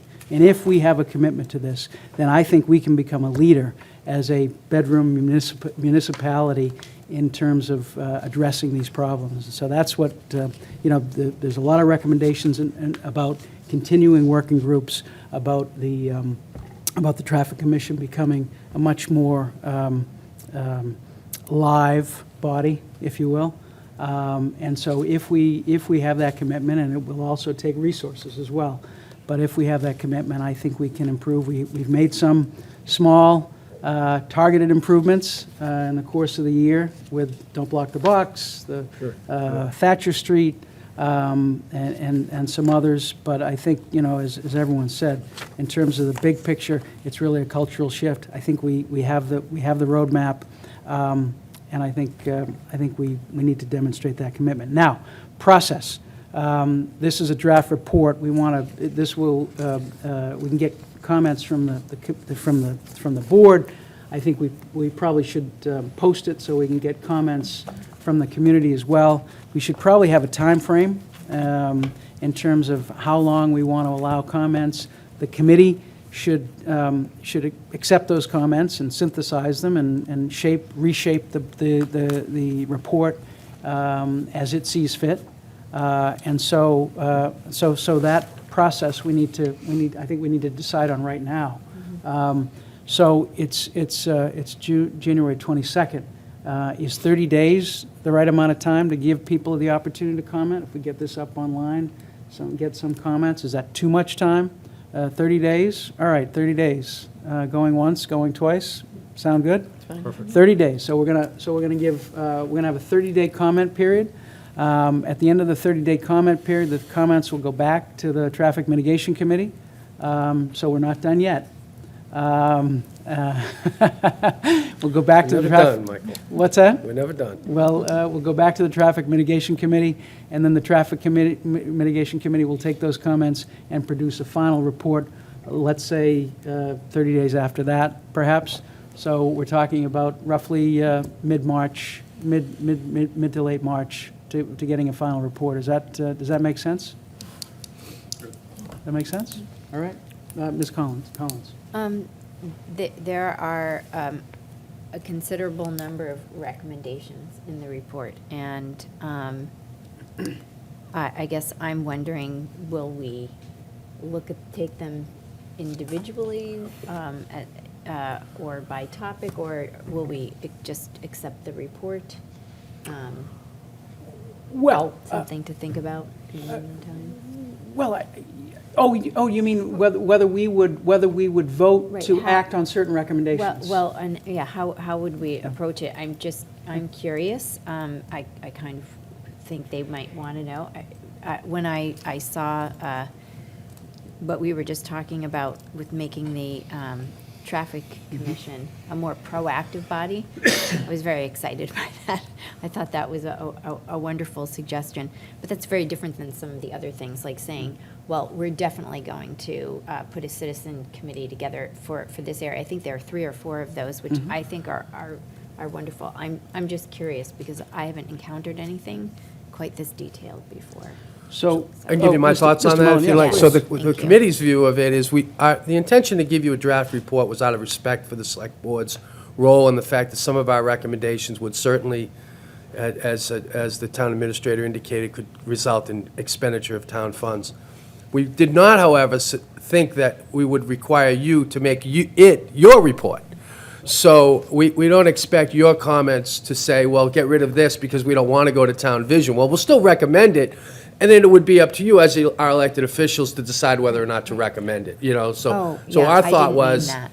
take the report, and then you could Right. adopt those of the recommendations that you deem to be proper. Right. That sort of thing. And I didn't mean for us to shape what we wanted and what we Yeah. didn't want. I just wondered how we would be approaching our decisions. So, Right, so one way to do that is really to go through recommendation by recommendation. Okay. Decide how to implement, and there are steps for implementation in this report, and to accept that implementation. For example, if we decide we want to make the Traffic Commission a more active body, without suggesting they're not active, but make it a more active body, that'll take a bylaw change. And so we'll have to put together a process to change the bylaw and to make that happen, right? There are, as you note, other recommendations about putting together working groups. That will take action on our part to accept the recommendation and then set up a working group. So I think your instinct is right, Melinda, in my view, is we take each recommendation, you know, it's not one meeting where we say, okay, let's just say, oh yeah, we accept the report and that's it. It's okay, tonight we're going to talk about the traffic commission. What do we believe? Tonight we're going to talk about the Wood Street extension. And what do we want to, tonight we're going to talk about, so I think this is not something that ends in March. This is something that is going to be active, ongoing, if we have the commitment. And that's up to the board. You know, I'm one member of the board, so it's up to the board if we're going to have the commitment to continue on this road, no pun intended, to continue on this road and try to improve things. So I think that it is important then to have a roadmap, so we keep up with it, and we don't start and then not finish going through it. Ms. Conlon. Mr. Chair, just one final thought. You know, as you were acknowledging the members of the committee, came to mind that a lot of these committee members serve on other committees at the same time, including the chair, who is also an active member of the Board of Appeals, which is a very time-consuming body. So, and Dick, who's on multiple committees, Bill's probably on half of the committees in town. So this, I really think this is just a first-rate report, and I think we owe a round of applause to this committee. Yes. So, thank you for all of your work. But they're not done yet, so in March, we'll figure out a nice way to end the committee and some kind of social event to end the committee. But right now, we got a little more work to do, and then on we go. So, thank you, everyone. Thank you all. Appreciate it. Thank you. No meeting tomorrow morning at 7. All right. Someone tell Lee. Yeah. All right. Going back to, pardon me. Back to item 8. This is a discussion of the Milton Landing RFP, and we have received one response to that RFP. And do we want to have Mr. Dennehy or Ms. Conlon report on what the issue is here? Sure, yeah, so, thank you, Mr. Chair. The town received one submittal for the 25 Wharf RFP. We had a mandatory, as many of you may or may not recall, we had a mandatory pre-bid meeting on January 2nd. The RFPs were due on January 6th. Again, we received one bid. The Milton Landing Committee met on Thursday, January 9th to review that. They entertained unanimous motion to reject that bid, and that was heard earlier here tonight by this board and presented to you in that fashion, and it's now in front of this board. There was a bunch of discussion about that and how to proceed, but I'll just kind of leave it off at that, and that's where the Milton Landing Committee had brought it to this board this evening. Okay. All right, so we have that RFP, the response to the RFP, and my understanding is that didn't meet the response did not meet what we'd hoped to achieve with the RFP. Certainly the RFP that we put out, the response didn't meet what we hoped to achieve. So, any comments or questions on the RFP response? Mr. Chair, I'll move that we reject the proposal submitted by the Milton Yacht Club in response to the request for proposals and refer the matter to the Milton Landing Committee of this board. Second. Motion's been made and seconded. Any further discussion? All those in favor? Aye. Aye. All right, item 9. This is discussion of a memorial bench for the late firefighter, Mr. Duffy. Mr. Dennehy, do you want to describe this for us? Yes, so I briefly described it at our last meeting. The family of deceased Milton firefighter Joe Duffy approached the town They had heard about firefighter Carlson's bench and thought it would be a wonderful idea to replicate one. They've identified a location to the right of the side door at Engine 2, which is a very nice complement to firefighter Carlson's bench. They have ordered a bench and identical bench with firefighter Duffy's credentials on that, and I'm asking this board tonight to accept that gift from them. Comments or questions from the members? Do we have a motion? I move that we accept a donation of a park bench to East Milton Square in memory of the late Milton firefighter Joseph A. Duffy. Second. Motion's been made and seconded. Any further discussion? All those in favor? Aye. What's the timing, Mike, on this? So the bench has been ordered. It takes about 2 months to do it, but so we'll put together the details in a similar way that we honored firefighter Carlson's bench, Okay. in communication with his daughter Colette. Okay. Bonnie DeVore is handling it as she handled the firefighter Carlson bench, and as soon as I get those details, I'll So let we the may have board a know. dedication sometime in the spring or early Yes, summer? I would say probably, hopefully weather permitting, and sometime in March. Okay, great. Item 10, this is a acceptance of a $15,000 donation from the Milton Substance Abuse donation to the Milton Substance Abuse Prevention Coalition.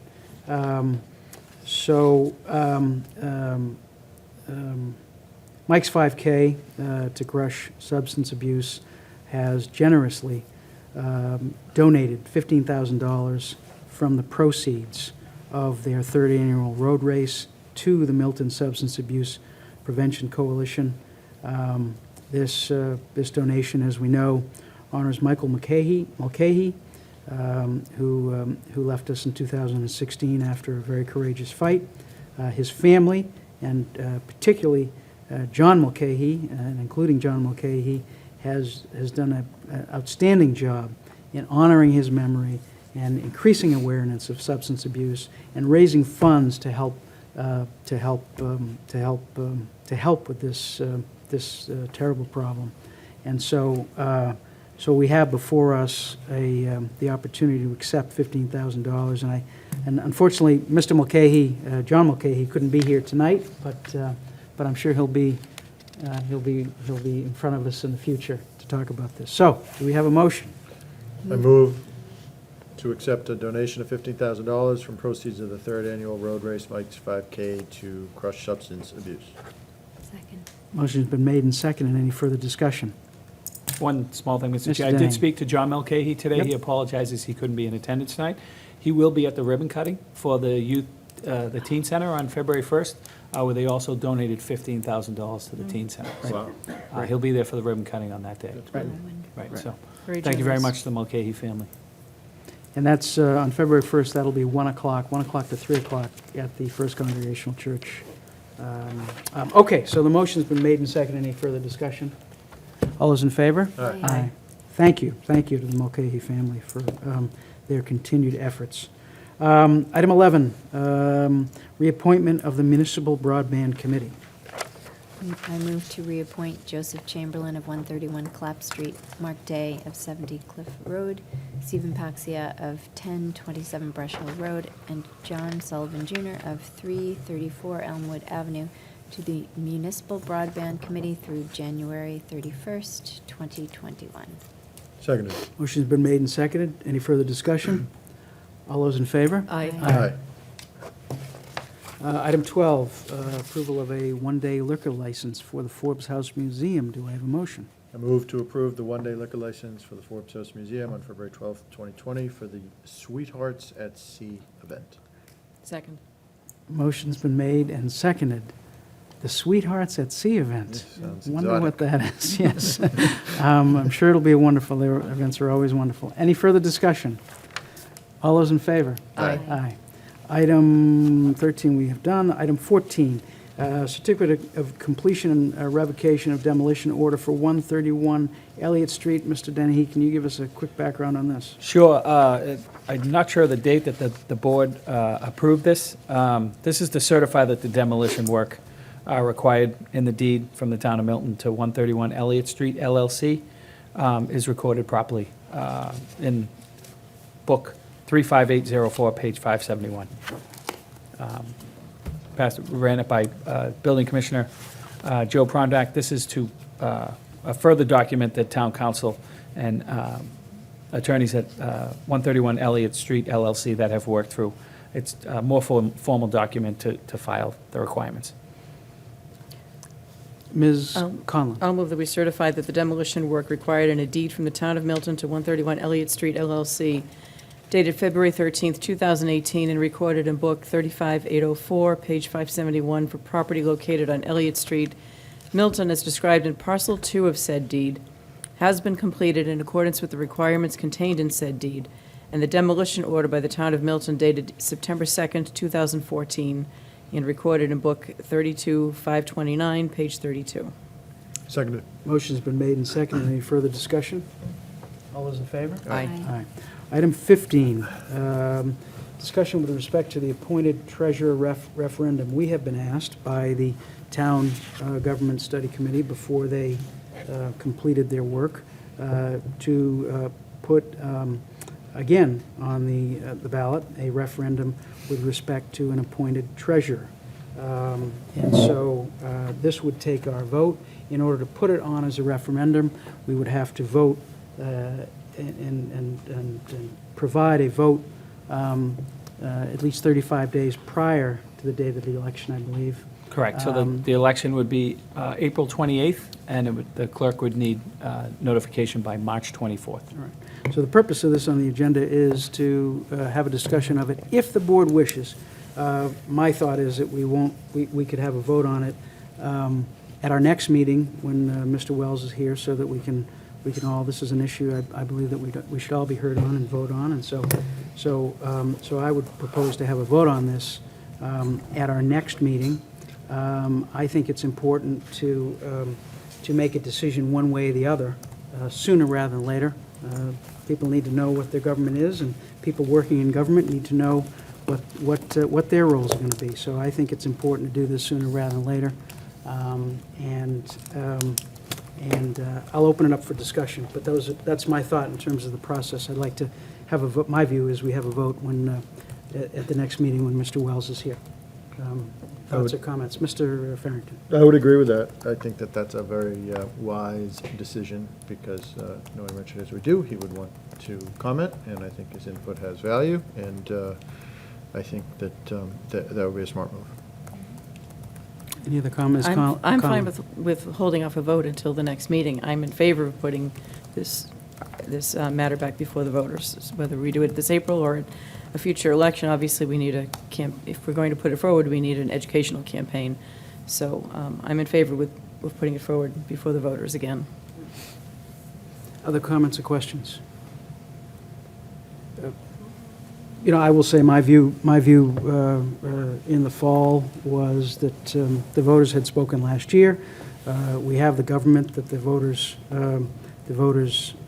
provided us with, and I don't see a benefit of putting it on the ballot this next year, given the fact that it was on the prior year. I think we need to have some predictability and consistency, and I think we need to know what our government is, and this is the government that the voters have given us. So that's my view. I'm certainly open to discussion and hearing, and certainly open to discussion, but that's my view right now, is that it doesn't make sense to include it this next year, given that the voters just spoke last year on how they wanted their government to be structured. So we can have that further discussion certainly next week, or next meeting rather, and have a vote then. Any further discussion? All right. Item 16, discussion approval of town meeting articles. I don't think we have anything at this point. My understanding is that the planning board is meeting tomorrow night and may have a request for us to reopen reopen the warrant with respect to at least one of their articles. And so that's why I propose that we have a meeting next week. And so I'll ask that we put that on the agenda for our Monday morning at 9:15 meeting as well. Anything further on this, Ms. Conlon? Mr. Chair, on the warrant article that we submitted for electronic delivery of the warrant, we voted to submit it, but we need to have some follow-up discussions in terms of what we want to do in terms of how many, do all town meeting members get printed copies? Is it a larger group than town meeting members? So we talked about having some follow-up discussion along those lines, and maybe even getting some input, whether it's through perhaps a questionnaire that we ask the town clerk to put out to town meeting members, or whether we just ask the general public to share their comments with us, as to how many people actually prefer the printed copy. You know, is printing 1,000 and having them in locations like the library or in town hall, is that sufficient? So I think we need to be prepared as to what our position is before we go into the warrant committee, and I don't know when the warrant committee is going to take this matter up for discussion. I don't know if anyone does. But I think we need to have either discussion of the delivery of the warrants on a future agenda, or form a little working group or subcommittee, however we might want to handle it. But I think we need to put a proposal together rather than just throwing the article at the warrant committee and saying, you guys figure it out. It makes good sense. Any other thoughts? I have two. One is, if we want to set up a subgroup to do that, I think we can do that. I think we might want to do that now if people are willing. And two is, do we think it's possible for the clerk, in short order, to survey town meeting members by email or by, and the working group could perhaps suggest what the question would be, but I wonder if there's a way we can get some feedback Yeah, along the lines of what Katie The suggested. town moderator had used the clerk's office before to reach out to town meeting members. Not all of them have email addresses, but there is contact information for them. Yeah, I wouldn't know about the turnaround time, if it's something we could do within the next 2 weeks, or if it'd have to be on the 26th. And then I'm not sure, how much time we'll have to vet it through the warrant committee before, I think we go to print March 23rd. I think that's the date. Yeah, maybe what we could do, we set up a subgroup of us to kind of shepherd this through, and see what we can get from the town clerk, and then maybe solicit feedback on our website, put the same kind of, put something up on the website where we can get feedback from town meeting members and the general public about what they think about that. Yeah, and I just realized a working group would be a public body, right? So we'd have to have minutes, and we'd have to have posted meetings. So perhaps we don't want something that formal, but just, Jennifer McCullough of our office did a fair amount of research on this last summer for us. We have a memo from Jen that I don't know if that's been shared with the warrant committee, but we have a starting point, and we have a lot of research that's been done. I'm happy to work on it with Jen, or if anyone else is interested in working on it. I think Jen would be a good resource. So perhaps we don't want something where we need to have Yes. public meetings and minutes and all that, but, because I think this is a fairly finite piece of work that just needs to be, just so that we have something that either one of us or some of us can report back to the board and vote a position on it before we go to the warrant committee. Well, if you're offering to do it. I'm happy to that- work with Jen on Yeah. it, and if anyone else is That'd be interested. And to the extent that I have any ideas, I'll just tell you what they are, and I'm happy to do that. That's fine with me. I'm happy to help if there's something I can do. Maybe if, to the extent we have ideas, maybe we could funnel them through the town administrator or communicate them to Mike or to Jen directly. Okay. Do- Do we have the capability to put a survey up on the website? Yeah, I can explore that in exploring it with the clerk to see if that might be the easier medium for Yes, easy. soliciting comments. Okay. Oh, along those lines, we did talk about putting the traffic mitigation report up. Yes. The draft, okay. Yep. Okay. All right. For 30 days. All right, yeah. Okay, anything else on the town meeting articles? Hearing none, we'll move to item 17, discussion of the select board goals and objectives. So, and this can be a continuing discussion. I put it on the agenda because we didn't want to lose sight of these. Back in July, we voted on our goals and objectives for the year. Each of us has items that we're responsible for. And we agreed back then to provide periodic updates for how things are going with respect to those goals and objectives. And it seems to me that either this meeting or the next meeting is a good period for an update. So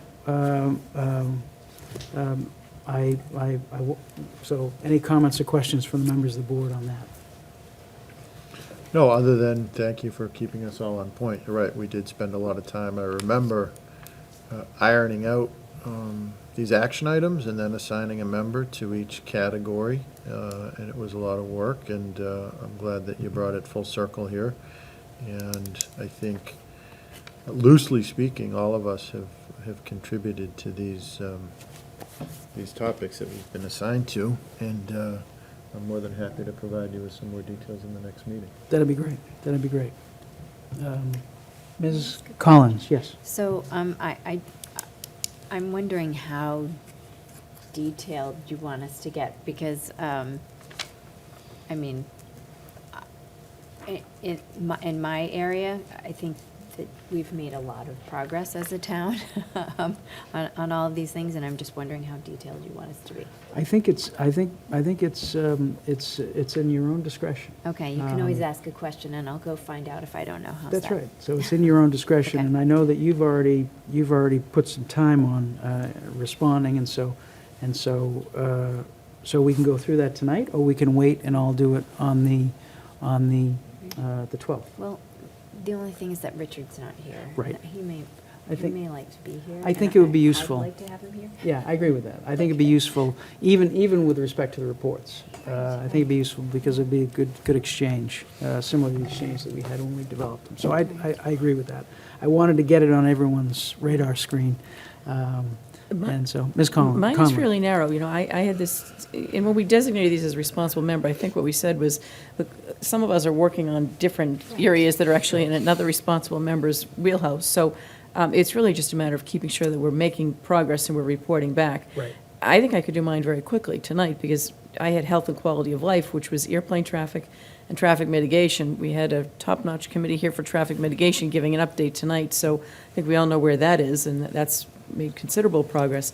And on airplane traffic and issues, we've had a lot of discussion about that over the past several months. We've had a full court press on Block 2 as part of the MIT study, and that's where all of the energy and the efforts have been directed. We've done some other things, such as commenting on the supersonic jets letter. 2 years ago, we had the FAA reauthorization bill that Tom Doherty put forward that we supported.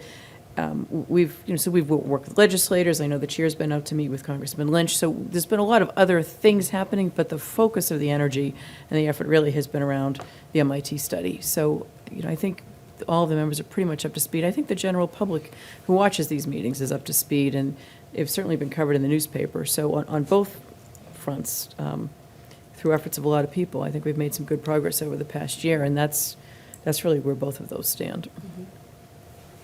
Thank you, Katie. One thought, remind me if I forget on future agenda items to talk about a further meeting, further open meeting. We talked in November about having a meeting sometimes late January, and so I do want to talk about that on future agenda items, just On the airplane issues. on the airplane issue. That's right, on the airplane issue. All right, so on the rest of the reports, we will await, we'll put that on for February 12th and review that then. Item 18, meeting minutes. So I believe we have had input from Katie and from myself, and Melinda as well, earlier, on the August 21st minutes. And all of those changes may not be incorporated in one document, but I think we've seen them all. So the question is, do the members feel like we can vote given those amendments, vote on those minutes? I don't know if we have a revised document or not yet. There were some emails from Jennifer McCullough late this afternoon, but I didn't get a chance to look at what she sent. Okay. But So, so if you haven't had a chance, then maybe we should I mean, table it. I'm happy to approve them. I think we all had I thi- similar comments. Yeah. There were some, the last thing I noted, there were some times to be filled in, Yep. and I don't know if those have been filled in yet, Um, but subject to filling those in. Yeah, I'd be certainly happy to vote as amended and subject to any ministerial changes. All right, so do I have a I'll move that motion? we approve the meeting minutes of August 21st, 2019, as amended. Seconded. Motion been made and seconded. Any further discussion? All those in favor? Aye. Aye. Aye. Do we have, we haven't seen November 6th, so I think, it's all right, so we'll deal with that at the next meeting. All right, item 9, future meeting dates. I think we have the 12th and the 12th and the 26th, is that And right? there's a meeting, joint meeting here Monday night on the housing production plan. Oh, right, the 27th, January 27th, that's right, 127, housing production plan. What is that, Town Hall? What's What? that? Town Hall or here? Town hall. It is? Yeah. Okay, well, we need to make it here, so I'll make sure Okay. this room's available. Thank you. Okay. Um, Any other issues on meeting dates? We're going back now after the holidays. We're going to go back to our second and fourth So next Wednesdays. one's the 12th, February 12th. Be the 12th, yes, Okay. February 12th and then February 26th. Okay. All right? Okay, item 20, the town administrator's report. Thank you, Mr. Chair, members of the board. A couple of notes, the stormwater bills have been mailed out for FY '20. Should be in the mailboxes tomorrow, Friday, or sometime this weekend. Again, this board approved the increase. The crux of that was based on the yard waste, which is part of the the stormwater enterprise. And those adjustments have been made. Again, those bills are going out this week and should be in the homes. Been working with the Capital Improvement Planning Committee, working through this year's process. I think the theme is, again, we're looking to be conservative with how we're bonding and making sure that the debt service doesn't further impact our operation. But we're also making sure that a lot of the stuff that we're investing in is quality of life stuff, right? Katie, Member Conlon, you talked about quality of life stuff. Traffic mitigation talked about quality of life stuff. Shade Tree Advisory Committee talked about quality of life stuff. So that's kind of the theme. And I'm going to bring Amy Dexter in to go over some of the stuff. We haven't voted on any recommendations yet. I've been proposing stuff to them. Most of the stuff that has been asked for from the department heads and some of the boards and committees in town, we've taken a good look at, and they meet that criteria. But yeah, we're not ready for a full report yet, but I think that's the theme. And currently, the recommendation is 20% lower collectively than we have been borrowing, understanding that, our fleet's in pretty good shape, thanks to people like the Copeland Foundation who have made an investment in our fleet, and just the great work that's been done by the Capital Improvement Committee and people like Tom Hurley, who are no longer on that committee, and people that have been on the committee and all the representatives on it, that they take an active role in making sure that the town is taking care of its capital investments, while also understanding that the work that the Consolidated Facilities Group, the preventive maintenance work that they're doing also takes a priority, so that we're not kicking the can down the road, if you will. So probably for the 12th or the 26th, we'll come in, that committee's meeting this Wednesday to try to finalize some of their recommendations. But trying to be conservative, trying not to use, so I ran some averages in the last 3 years. We've historically used about 80% of our free cash for one-time items. This year, we're kind of scaling that back a bit. They did entertain a motion last Wednesday to use $1 million of the 1.764, which is about 57% of that one-time capital needs, and with the idea of putting the rest into OPEB and making sure that our stabilization funds are solid. Subsequently, we were notified today that the governor's FY21 budget came out. It was very more favorable than we thought it was going to be. The town accountant was dropping those numbers in, but preliminary, we're looking at about 9.7% more collectively in receipts, and actually a reduction in our assessments from last year. So very favorable news today from the governor's office. We appreciate that. So we'll go forward with that. The only other thing I had was a very productive meeting yesterday. Members from MassDOT and MAPC CTPS came in, and I should know what that anagram is. It is the, where are they? It's a group of MAPC that do traffic work. They did the 138 corridor study for us. So this was a kickoff meeting to the Route 28 corridor study, which is very promising. So they talked about future steps. There'll be traffic counting devices being placed out in the springtime. There'll be turning movement. I can't thank the state senator, Walter Timilty, and our state rep, Bill Driscoll, who have been staunch advocates, as well as this board, in making sure that we continue with that intersection. The parameters of this Route 28 corridor study will take place on Route 28, which is Randolph Ave, from Chickatobit all the way down to Blue Hills Parkway. So it'll take that left onto Reedsdale and follow it all the way through to Blue Hills Parkway. So Really? the report, the presentation, it was very, very thorough. And they seem to be moving pretty quickly on this when they talk about turning, moving devices and, ATRs to capture traffic volumes. They are coming back in April. There's going to be a community survey very similar to the 138 corridor study that was presented and very well engaged by the constituency.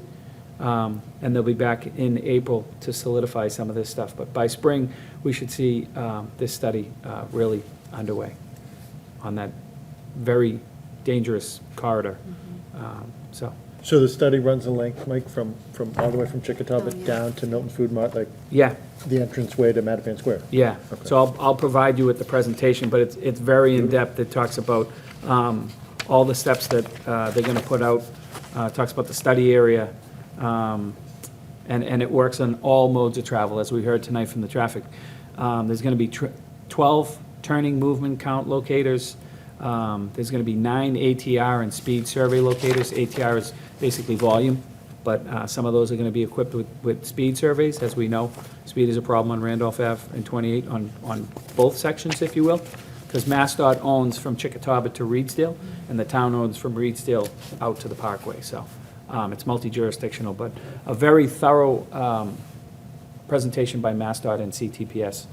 There were several town officials at the meeting yesterday. So 2 years ago, when we met out on Randolph Ave at Ridgewood, I didn't think this would materialize so quickly. So again, thank you to our state electeds and this board for promoting it. And thank you to the state for understanding the need to get that corridor study done sooner rather than later. Great news. Yeah. And there's a bunch of stuff coming out of the clerk's office. Anyone that would like to run for elected office in town, those applications are available, and they need to be returned March 10th. If you have any questions, call the clerk's office, 617-898-4857, and the census, 2020 census package is in the mail. Great. Thank you, Mike. Thank you. Ask a question. Ms. So sorry. No, please. So they're actually going to do what they did at Fuller for this study Yes. too? Yep. Okay. That was a tremendous event. Yes. So Yep. And there is a timeline in here. I believe they're going to have this product finished by September. Yeah. Which is impressive. That's what it says. Yeah. Yeah. So. So, again, to Dick Burke's point tonight, not just a book that sits on a shelf, that says we did this then. I think there's some, they'll find what we know and we see every day is that, that something needs to be done on this thoroughfare. Great. Thank you, Mike. Yep. Item 21, the report of the chair. 3 things. One, the efforts are continuing on municipal broadband. Mike and I attended a meeting with the broadband committee, Councilor Kane from Quincy. And it was a presentation on a consultant that Quincy has engaged with respect to municipal broadband. And so those efforts are continuing. We reappointed the municipal broadband committee tonight. So I'm hopeful to hear some recommendation from them in the not-too-distant future. 2, we referred to earlier the opening of the teen center, the Wildcat Den grand opening. It has opened, it is being used, and it has been being used very well, as I understand it. But the grand opening celebration, ribbon cutting, will be on February 1st at 1 o'clock to 3 o'clock. They're going to have all kinds of events and activities and samplings, and I don't have it in front of me exactly what they're going to have, but they're going to have a lot. We need to make sure we get everyone invited who needs to be invited. I'm not sure if the Youth Task Force has done that, so we need to make sure we pick up the effort to make sure our state and local officials are all invited to this, so everybody is clear on it. So that's February 1st, 1 o'clock until 3 o'clock at the Congregational Church at the Wildcat Den. So looking forward to that. And then finally, the Milton Interfaith Clergy Association, MICA, ran a great Martin Luther King Jr. Service on Monday night. It was a fabulous event, fabulous music, message, and community. And so thank you to the Milton Interfaith Clergy Association for that. It was a great event, as always, and we look forward to more in the future. So, Ms. Collins. No report. Mr. Farrington. I have nothing to add. Ms. Conlon. The only thing I wanted to mention is that the Master Plan Implementation Committee had a visioning session about a week or so ago for the town center, right, this area right here, and it was filmed by Milton Access TV, so for anyone who didn't make it, and for any of the public who wants to watch the meeting, it is available on tape, and it can be accessed by the Milton Access TV site. We've engaged the Metropolitan Area Planning Commission, which worked with us, or Metropolitan Area Planning Council, rather, which worked with us on the Milton Village zoning to come up with some designs and hopefully put together some proposals. So a lot of input was gathered from residents at that meeting, but if there's further input, I think comments can be submitted to the planning director or the planning department. Thank you. Public comment response. Thank you to Senator Timilty for his efforts on behalf of the veterans and on behalf of the environment, on behalf of our town. Certainly was a good report on all those fronts. Item 24, future agenda items. I just have one additional, and that is we had mentioned back on November 14th that we would schedule something out towards the end of January timeframe to have another public session. So I think we should do that. My sense is that might be part of one of our meetings, maybe the 12th or the 22nd, rather than its own meeting. Maybe we have a public session prior to one of those meetings.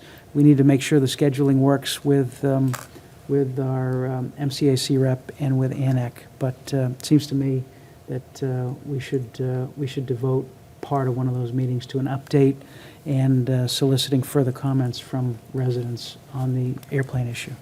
So, so if there's no objection, we'll begin down that avenue. I don't think it takes a separate meeting this time. I think in terms of pardon me, in terms of what is to be reported and comments, yes, comments.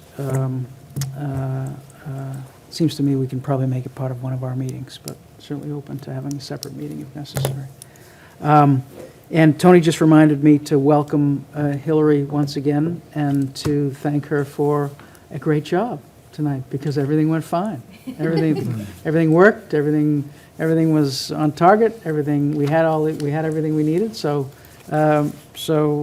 great job. Thank you. Thank you. Community happenings. I don't have the list in front of me. Does anyone have a list in front of them? No. So we'll have to.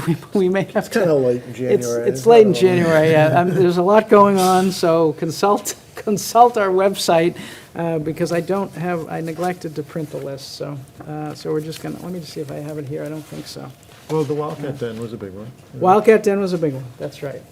So Sweethearts at Sea. Sweethearts at Sea. That's right. Sweethearts at Sea, whatever that is. All right. So That is it. Absent anything else, I will entertain a motion to adjourn. I'll entertain, motion's been made. Second. And seconded. All those in favor? Aye. We are adjourned. We will see you again on February 12th, the second Wednesday in February. Thank you very much.